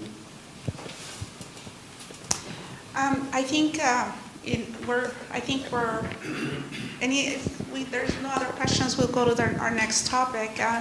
But just want to make sure everybody knows all the presentations will be posted on the website. We need to get them remediated. That's the challenge we've had, so it may take a few days to get them posted. But it's really good information that we heard from you all today. Thank you very much. I have a ton load of questions that I will not go through because they're very, very, minute, I guess. Because one of the challenges that we do have is we have state funding, we have federal funding. How do we collaborate better so that it is not such a big burden to the implementer? And so that's something maybe we can work through this whole very informative information that you provided for us. Thank you very much. And any closing thoughts before we go to our next presenter? No? Okay. Thank you. Thank you for the opportunity.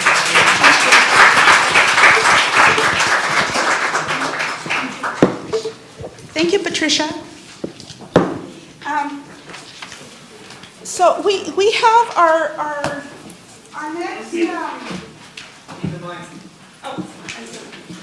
I'll do it here. Our next topic is network integration. And so I'm going to introduce our next speaker. But before I do that, I have a little story to tell you that many of you have already heard it. That once you hear Kyle talk about network integration, you understand how he is going to fix every single problem in California by that, okay? So I shared my story with him. He says, you should share your story. And I've shared it a lot, believe me. So a lot of you have heard my story already. So, I took train. I live 32 miles from Sacramento, downtown Sacramento. I live in Lincoln. I take a van pool. One particular day I needed to be home by 4 o'clock in the afternoon. And I said, you know what? I am going to take transit. I left Sacramento in light rail at 12:30 noon. I got to Lincoln 15 minutes before 4 o'clock, 3:45. I took light rail from downtown Sacramento to Watt Avenue if you're from the area. I had just missed the bus that runs by the hour, and I had to wait 45 minutes at the Watt Avenue station. Then once the bus got there, I had enough cash, that's a good thing, change. And it took me to another bus to the Galleria. The bus was there to Lincoln. I got another bus to go to Lincoln. And, but then it did not drop me off in downtown Lincoln. It dropped me off outside of Lincoln, so I had to wait another good 30, 40 minutes for the next bus to take me closer to where I needed to go. So 3 hours and 45 minutes. So Kyle is going to take care of that, okay? That's what he told me. So Kyle Gradinger, he is Assistant Division Chief for Caltrans Division of Rail and Mass Transportation.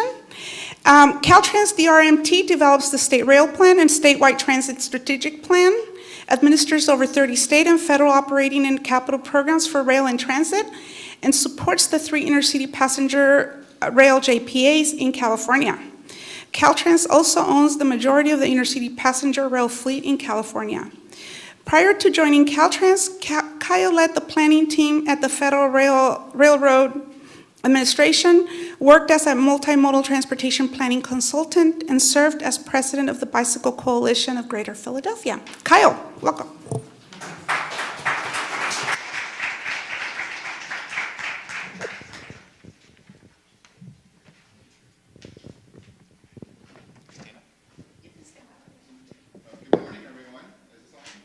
There we go. Now can you hear me?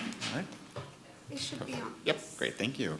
And thank you, Teresa. You stole my thunder. I was going to use your story, but I'll find a way to weave it in now. So we're going to shift topics a little bit from capital projects and funding for discrete elements of transit delivery and talk about network integration. And there's a lot of definitions to what network integration is. And I think another way of putting it is that it's the glue that ties together those capital projects, that helps tie together the transit that exists in California into a system that's more useful and ultimately makes it so that Teresa can get home in a time-competitive trip with the automobile when she wants to, and lets Californians take advantage of the copious amounts of transit that we actually deliver every day, but make it more useful to more people. What's wrong? All right, so it's hard to define exactly what network integration is, but if you think about it from a user perspective, network integration fundamentally means creating a seamless travel experience across rail and transit and other modes in California by eliminating points of friction. It's a little bit of a planner speak term that I'm using. So what are those points of friction? For example, one of them is that, generally speaking, when you go beyond one transit agency, and even at some individual transit agencies, there's a poor service design and a lack of coordination across agencies. It's a little hard to see the graphic in the back of the room, but you see a snapshot from the Google Trip Planner. This could very well be Teresa's trip. 52-minute drive time to go from A to B. The best transit option is 2 hours and 53 minutes. You might as well get on a bike or start walking in some cases. But what this shows is that when you start, this is a trip from San Diego to Temecula. It should be about an hour. And when you look at how you get there by transit, it's a pretty popular trip that people make. But you've got 4 different buses across at least 2 different transit agencies. And getting that information is very difficult. Google Maps will give you what it can, but it's not been, that information is not clarified or rectified as well. So again, just the inadequate and inaccurate trip planning information. It's not just that the service design is difficult for transfers to get there, but that you can't get the information about how to get there if you've never done it, if you're not a daily commuter. One time I was giving a lecture at the University of the Pacific, and I was trying to figure out how to get 35, 40 miles away to Stockton, and Google just gave up. Again, I probably should have just taken my bike. And then once you do decide you're going to embark on this trip, there's the question of payment. So Teresa, my prediction is that in 10 years, there will no longer be cash accepted in transit. I'm going to go out there and say it. I think that in 10 years, we're going to make it easier than cash, but cash won't be there. So that's a prediction for the future. But right now, today, what we have is especially, again, across transit agencies, incompatible fare and ticketing policies. And those require passengers to purchase multiple tickets for one journey or cash fares. And there's very little transparency, and there's also the fact that when you transfer from one agency to another, very few have fare policies that allow for a discounted transfer. So your trip on transit can very quickly become much more expensive than operating your own car or even a Lyft, because those agencies haven't realized that travelers want to travel across agencies, and price can be a big barrier to doing so. And then finally, poor physical connections. This is a very big barrier, very big point of friction for travelers, especially women, people traveling with families. Some of the experiences that I've had traveling across the state with my family, I get the evil eye from my wife about where I've taken my kids, and that has a lot to do with poor transfers, long transfers, just an overall poor physical environment. So network integration also begins to look at how do we improve the physical connections between travel nodes, reduce walks, reduce the fact that you may have to get off of a BART train and then walk 3 blocks to your connecting bus on a poorly lit street. So this is Teresa's example.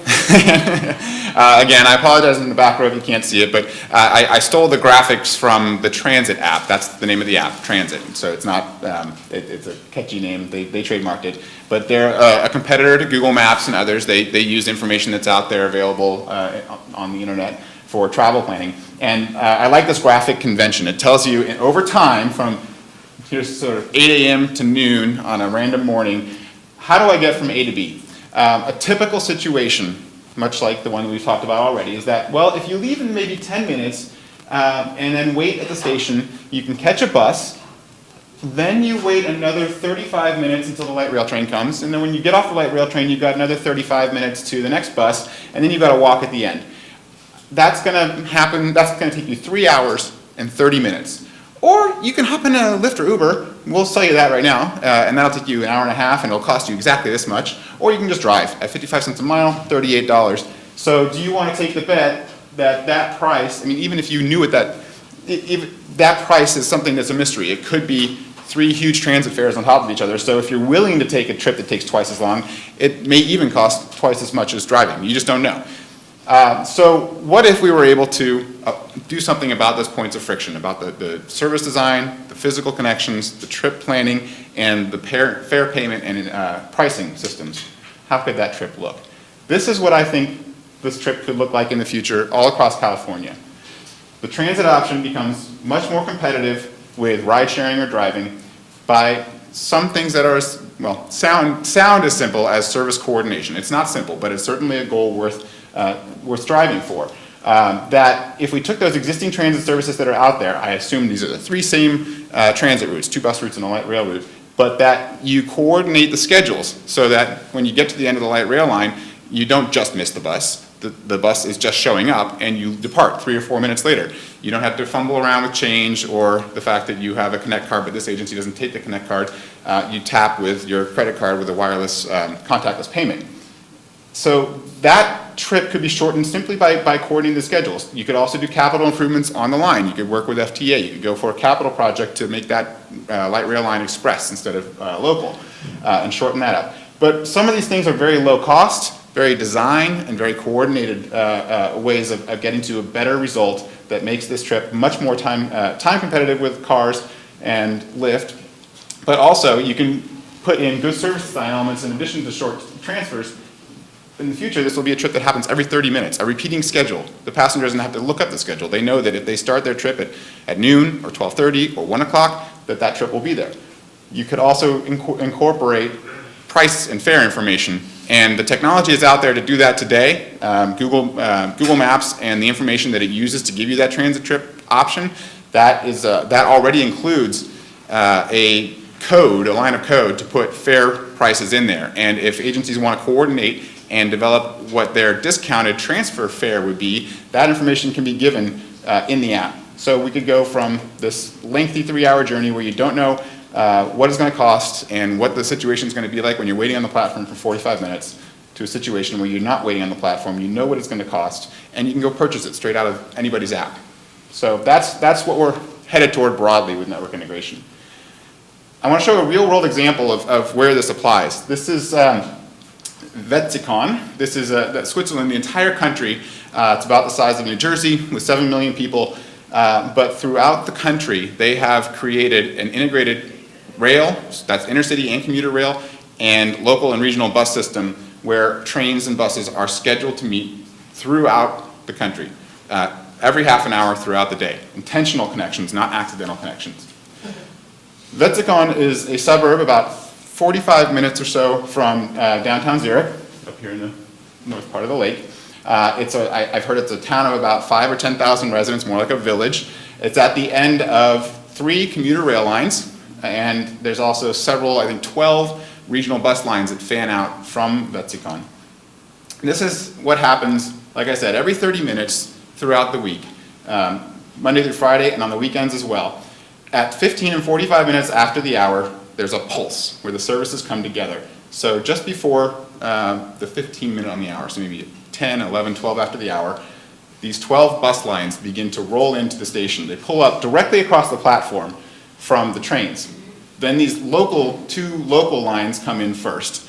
So they're coming in at 11 or 12 minutes after the hour, and then an express commuter train pulls in right at that 40 or 15 minute mark. Like I said, twice an hour, 15 and 45.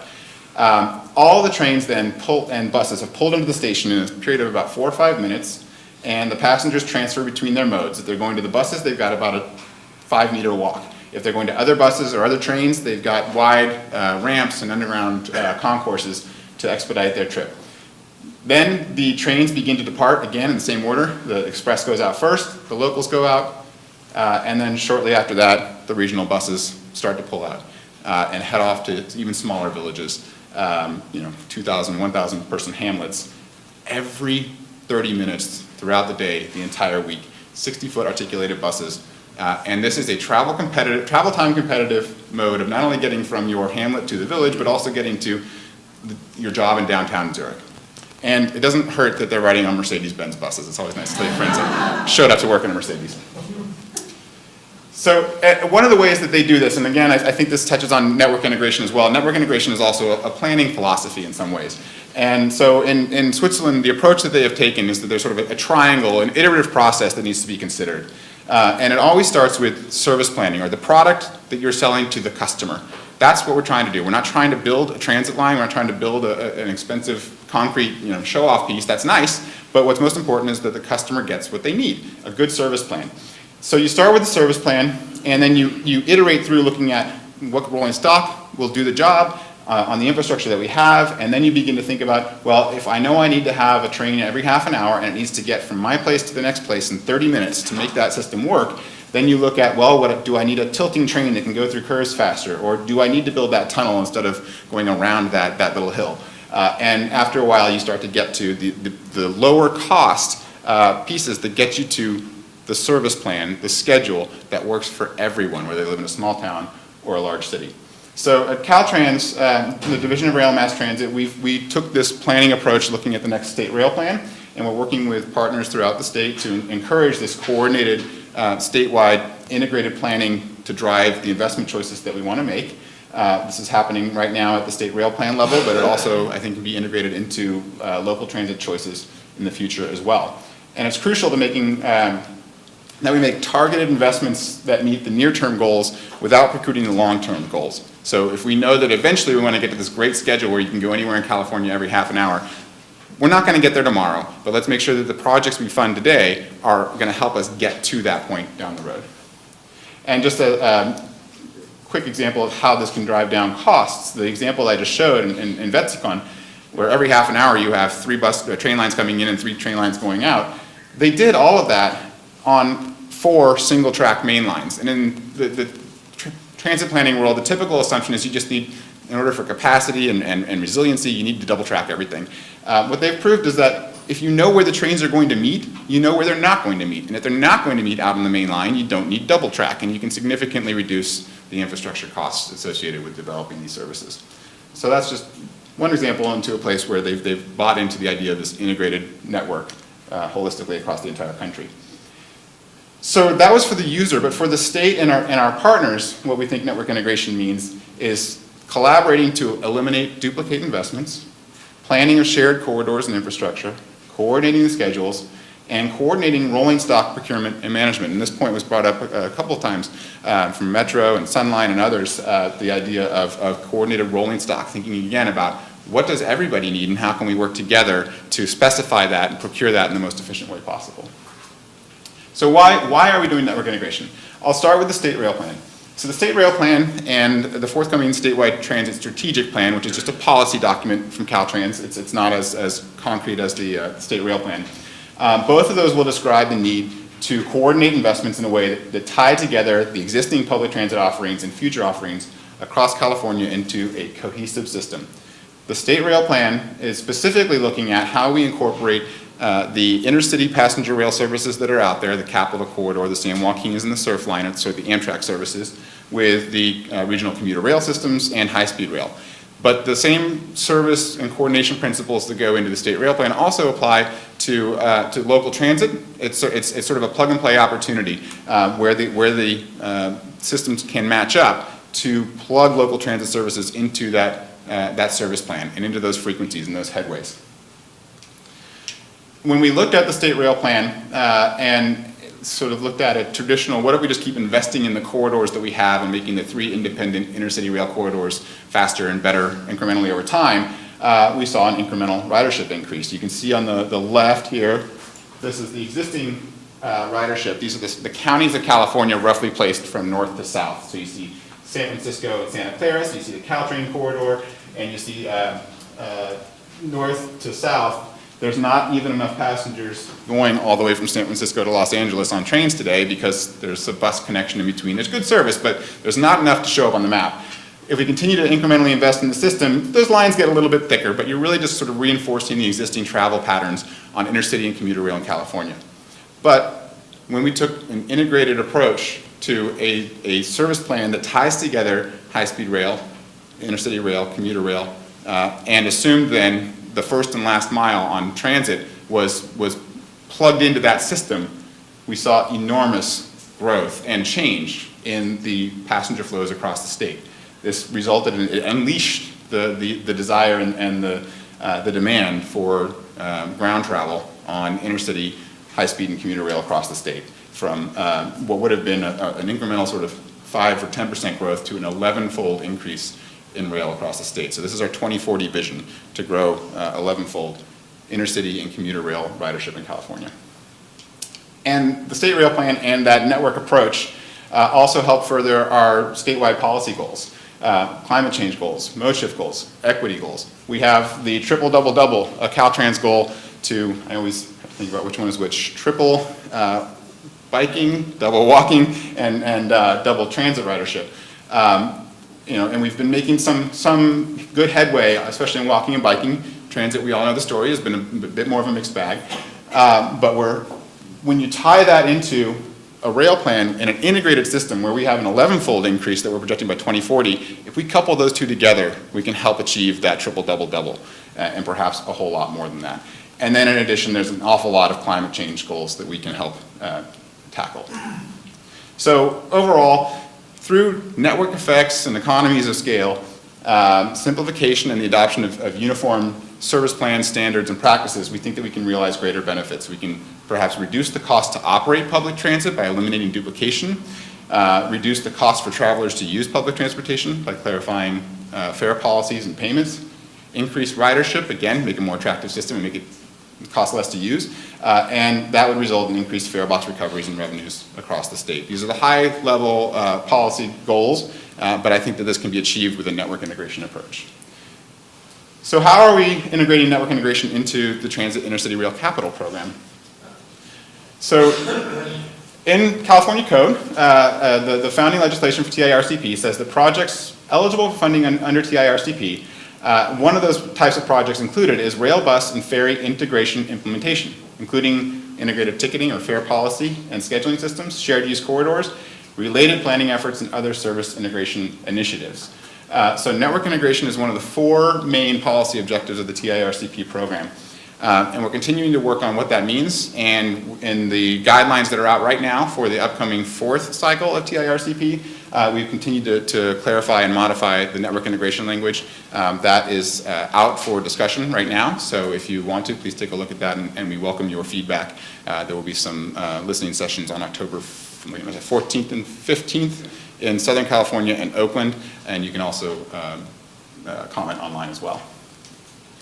So in the last round, in the 3rd cycle of TIRCP, we invested, of the 28 projects that were awarded, 18 also received some form of network integration support. And through that, these projects were often, the 28 that were awarded, the 18 of network integration were often neighboring projects. And so the idea is that if one agency knows what the agency in the adjacent jurisdiction is doing, and they have the ability to have some insight into each other and collaborate, and this opportunity to do network integration is a great first step in getting staff to work together and aligning policies, and then eventually aligning service and projects as well.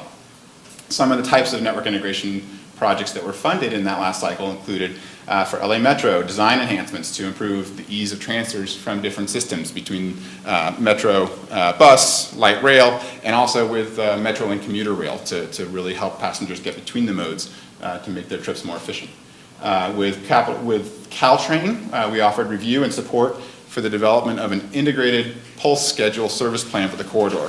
That's going to be a very intense corridor with up to as many as 8 Caltrain trains per hour, with 4 more high-speed rail trains laid on top of that by 2040. And so the idea of a more robust, for lack of a better word, Swiss-style approach to capacity planning in that corridor, we would have a hard time getting the full benefit out of the investment that's being made in the Caltrain corridor.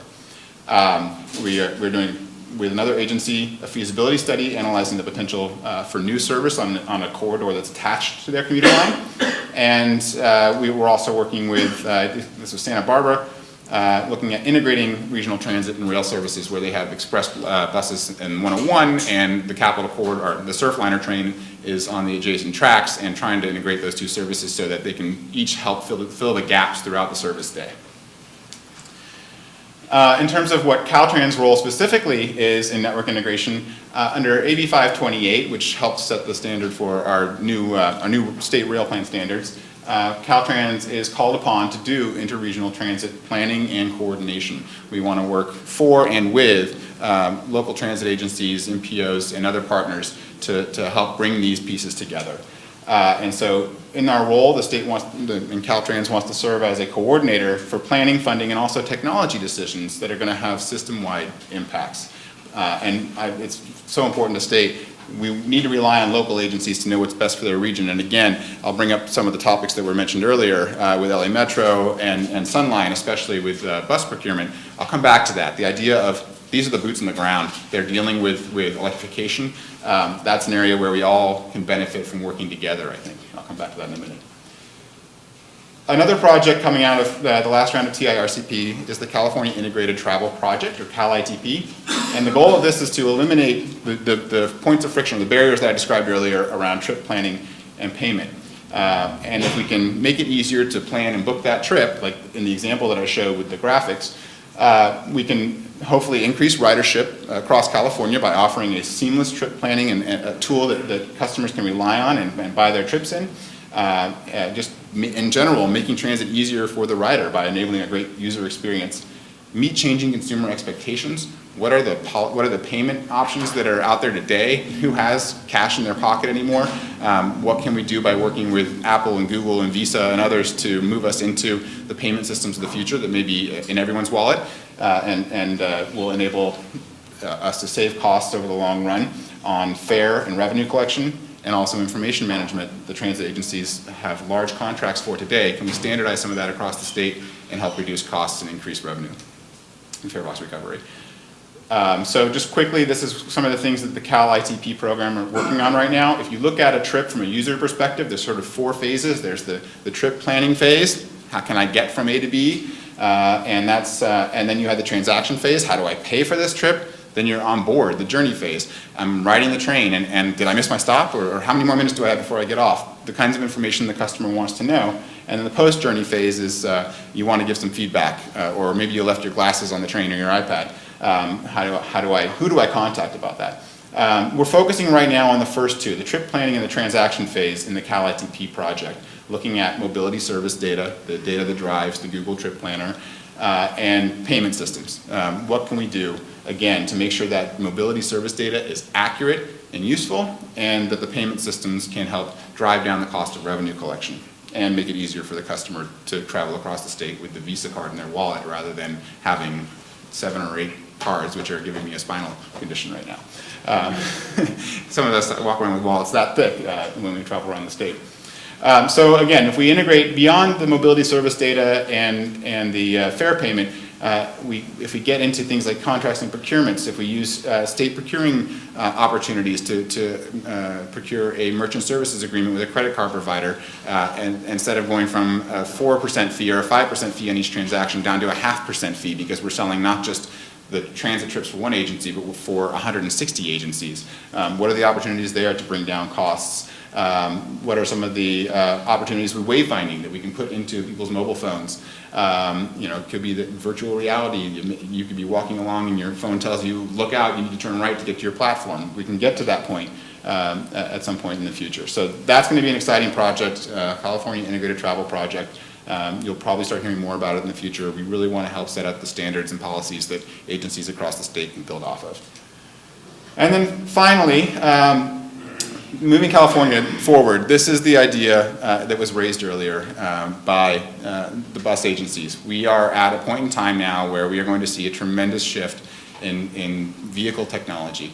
Much of this has been driven in the state of California by ARB, by the Innovative Clean Transit Rule, but also by economic and global imperatives. We need to move off of internal combustion, and the transit sector realizes that. And we think we've got a solution. It's called the electric bus, but there's a lot of questions around that.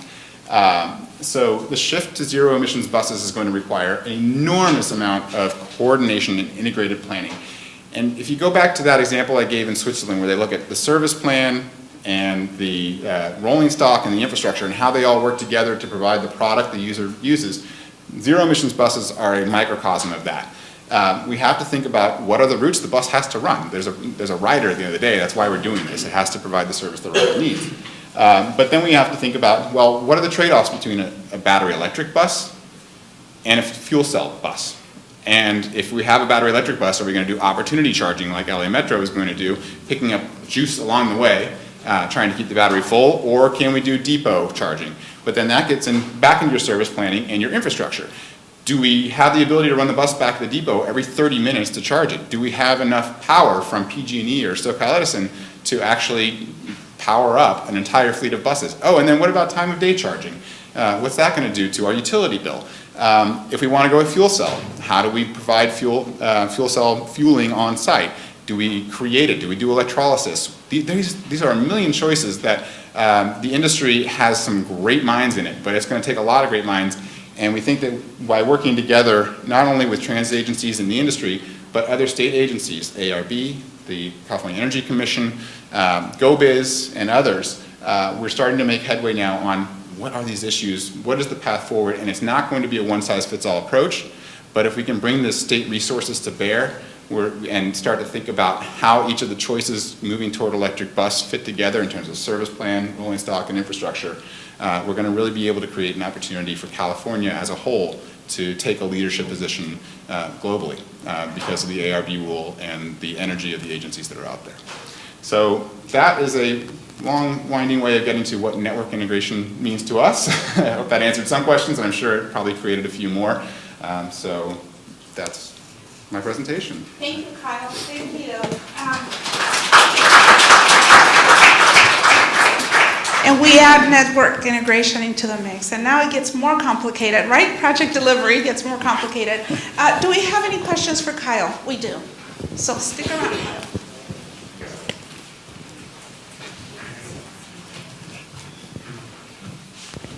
Hi, Angie Dow from Kings County. We operate a small urban transit, a rural transit, and then we regionally connect to a large urban area for Visalia, Tulare County, and then also Fresno in Fresno County. And then we actually connect with Amtrak. We have one of the busiest stations in Hanford, so we're right there. They actually hurt my on-time performance because they block the tracks for 10 to 15 minutes. The problem with the fare integrations is state compliance. So currently the agency is only making 15%. When we looked at doing fare integration to where, when I go to Visalia, people can seamlessly transfer to either Fresno, get on the Amtrak, or to Visalia, we can't afford to lose revenue. And all the mobile ticketing apps that we've looked at, they want a percentage of the revenue. There's a cost to that. And as agencies that we have to collect a fare box recovery, and we're not making it now, losing revenue is not enticing. But the coordination on, like Visalia, when people are trying to connect, coming both ways on our system, either to connect to Amtrak or to go to Fresno on our system, the coordination we have is in holding. So when I get to Visalia, if their bus is late, I can't hold because it's a domino effect. And on the other side, if I've got held up coming back, they can't hold their rural routes for me because it's a domino effect. It doesn't affect one route, it affects several. So those are some of the coordination things that we're facing in the future with this planning. Yeah, absolutely. It won't be overnight, and it will be easier for some agencies than for others, especially when you get to the small and rural interface where you're talking about just a few services a day, where you've got to think about your core passengers and getting them where they need to go, when they need to get there, and whether the trade-off of holding for a connecting service is viable or not. And I think in larger metropolitan areas where you have a more robust service, a more regular service, it's going to be easier to get there, to be able to say we can afford to hold a connection, or we have enough frequency that passengers can wait for the next one. But it's a lot. It's just coordination, talking, and realizing that if your system can benefit from picking up a passenger coming off of another system, that's a revenue opportunity. It doesn't have to be a hit. And then it gets into agency-to-agency fare policy discussions, and the state doesn't want to, we don't want to step into that. We don't want to get into those interactions. We want to provide assistance when we can, but there's going to be, in order to get to a system where we can ticket a trip across the state on any agency, that's going to be an awful lot of agency-to-agency coordination that's going to be some of the hardest work to get done, for sure. But we do think that through the standards and technology, we can help provide lower cost approaches to ticketing than what you're seeing right now with a lot of going out and buying 2 or 3 different apps to give the access that your customers need. Hi, Anthony with the Solano Transportation Authority. Thank you for your presentation. So STA was awarded in 2018 TRCP funds, and actually we have Soul Trans in the back who is going to be receiving one of the over-the-road long-haul electric buses. Now, when we applied for those funds, we were hoping the technology would be moving a little faster than it is today. And I do remember in a previous conversation we had, the state is possibly going to have guidance for kind of those procurement of the long-haul over-the-road electric coaches. Is that going to be coming sometime soon? And I know it was kind of mentioned here in this presentation as well. Thanks. That's a great question. It goes back to the bus issue specifically, and I think that I don't know if anyone else in the room was able to attend. There was a zero-emission bus conference in San Francisco last week where really the trade-offs between battery electric and hydrogen were sort of laid bare, and we have a lot of agencies like Solano, Shasta, Reading Transit Authority, which is they're going to run long-distance buses, long-distance zero-emission buses. The trip from Reading to Sacramento is over 170 miles, and the bus manufacturers are saying we can maybe get 170 miles on a good day. And the bus conference, the general agreement was maybe we'll get about 5% more range on battery electric buses every year for the next few years, but that's going to take a long time to get there. So that's where I think bringing together, and it's not just through Caltrans in the state, it's through the industry organizations, CALAC, CTA, and others, where if we can all get together and start to think about what are the alternatives, I think hydrogen fuel cell provides a really good alternative for those longer distance buses. The duty cycle advantages and the fueling advantages are great. That's one where we're working, like I said, with Energy Commission, ARB, industry, and GoBiz and others to look at the opportunities. The Energy Commission has a great partnership with the energy utilities. They know the issues of putting in chargers and depots, but they also have an eye toward fuel markets, energy markets, and they can help us think about whether hydrogen is something that is going to become more affordable. So that's, again, something where we've put together a working group between those state agencies, and we've been talking with a lot of individual transit agencies who are looking at these procurement troubles and having them come in and really taking that beyond a group that meets monthly and talks to a group that can help provide technical assistance would be great. And that's where some of the transit intercity rail capital network integration funding can come into play as well, to bring consultants on board who can help take us from conversation to action. Hi, Mark Perry, California Energy Commission. I don't actually have a question, I have a statement. We're going to be starting a solicitation process in October It's going to be $47.5 million competitive grants for transit and freight fleet zero emission infrastructure, battery electric chargers and hydrogen fueling. So on October 25th, we're going to have a pre-solicitation workshop to give the end user stakeholders, like all of you, an opportunity to address and communicate your needs on what you need to make this grant that we're going to be coming out with a lot more user-friendly. That's all. Great. So this is network integration right here. You're getting the bodies in the room, really. Brittany, Sunline Transit Agency. Cal ITP sounds really exciting. Do you have a rollout schedule for what's projected there based off of some transit agencies like us? We're considering different infrastructure for mobile ticketing. It'd be great to know, oh, really don't put in that infrastructure because this is when this is expected. The timeline it's moving quickly with Cal ITP. It's a project that we funded the Capital Corridors Joint Powers Authority to pursue it, and some state staff are on the steering committee for that right now. We're working with California Transit Association to bring on, to broaden the steering committee and to put together some technical advisory committees. So I would work through CTA and CalAct as well. And I think that hopefully there will be some pilots as we roll out different elements, either mobility data or perhaps something like a standard open payment fare box. That's the kind of technology we hope we can begin to roll out within the next, I'd say, 2 years. There's still a lot of work to get there, but we want to talk to the agencies about how we help you skip over the next project and get to the ultimate future, hopefully. Any other questions for Kyle? Well, I think 10 years is too long. I will be long retired by then, but I think it's great. It's a great opportunity. And so, any final thoughts, any final questions? Our other panel members are still here. If this is our opportunity to ask. And I don't give it, I just continue, we are continuing with our workshops for the various funding programs. I think this is a great educational presentation for us, for me, for my colleagues at the CTC.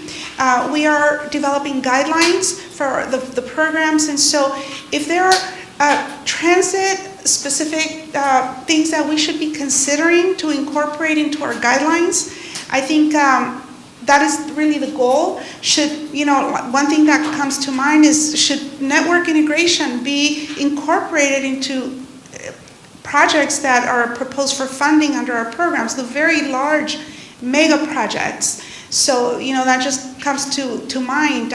Is it even feasible at this point? So, I think this was a wonderful, wonderful opportunity to hear from the experts here. But I do have another question here, I'm just not. Well, a question. I saw the presentation earlier where I think it was LA-MTA, and they talked about funding 200 buses with STIP funding.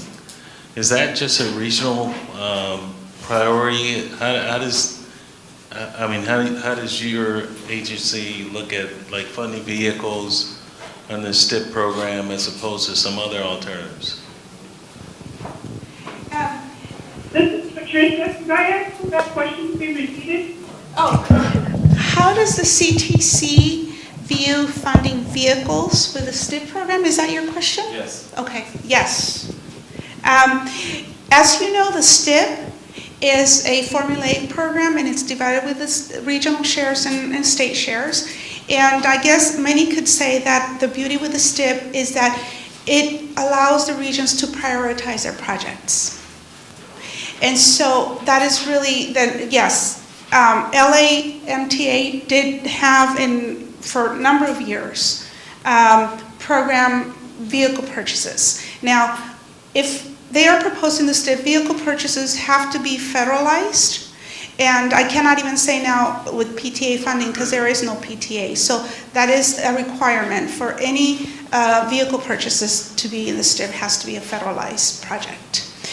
Any other thoughts, Patricia, that you would like to chime in? I guess not. Okay. So I don't know if that. Thank you, Teresa. Yeah, I don't know if that answered your questions. It's really the regional priorities. Any other questions for our panel members before we close today? If you have other questions, we can always pass them out. Oh, Louis does have a question. Louis Zhao, OCTA. So I have a quick question on the integration funding that you were referring to in TRCP. I was under the impression that TRCP is only capital costs. So is it, under the current guidelines or the draft guidelines, you're starting to look at studies or feasibility studies? Is that something CalSTA and Caltrans are looking into now? Here, I have it. Thank you. Yes, so it primarily funds construction. The network integration is intended to leverage those investment dollars in construction projects and to continue to improve that project as it goes, or to identify sort of the next steps after that capital project. So there's got to be a tight nexus between what network integration is doing and advancing the construction dollars that you were awarded in that award. Thank you. I have two. Hi, Philip Chu, SPCTA. Not too much of a question, but just a comment. From the RTPA group, we're going to be working within the RTPA group and probably come back with some suggestions and, maybe some bullet points and highlights for what we would like to see in some of the guidelines. So that's something that we'll be working on probably within the next couple of weeks, and I'll be working with some of the regions for some input for you guys. Yeah, I think that is very good to bring suggestions to us, because that was the whole purpose and how this workshop kind of got initiated. Thank you for recommending it.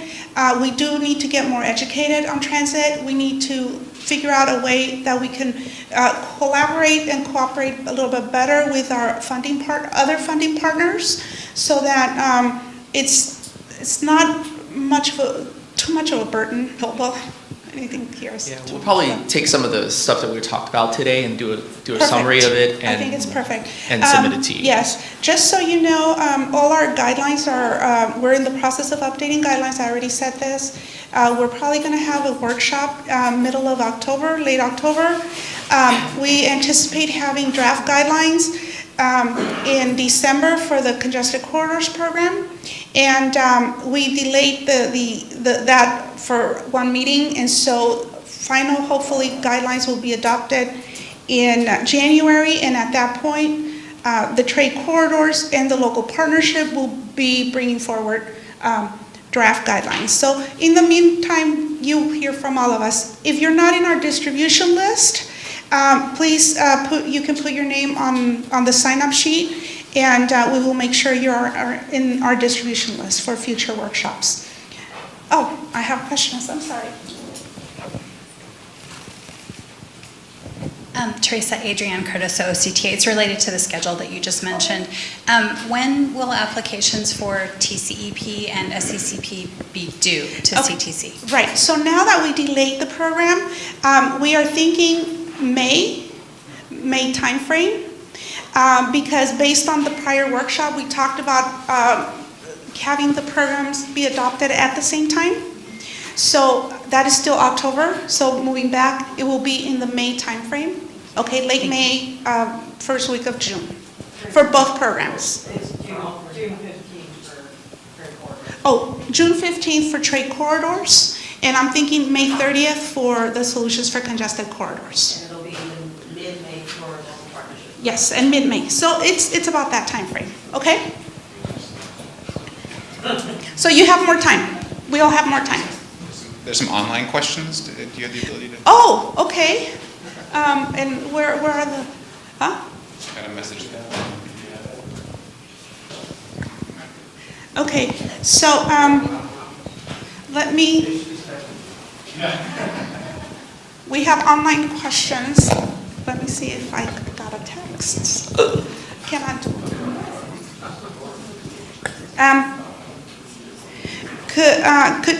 Okay, there it is. Hold on.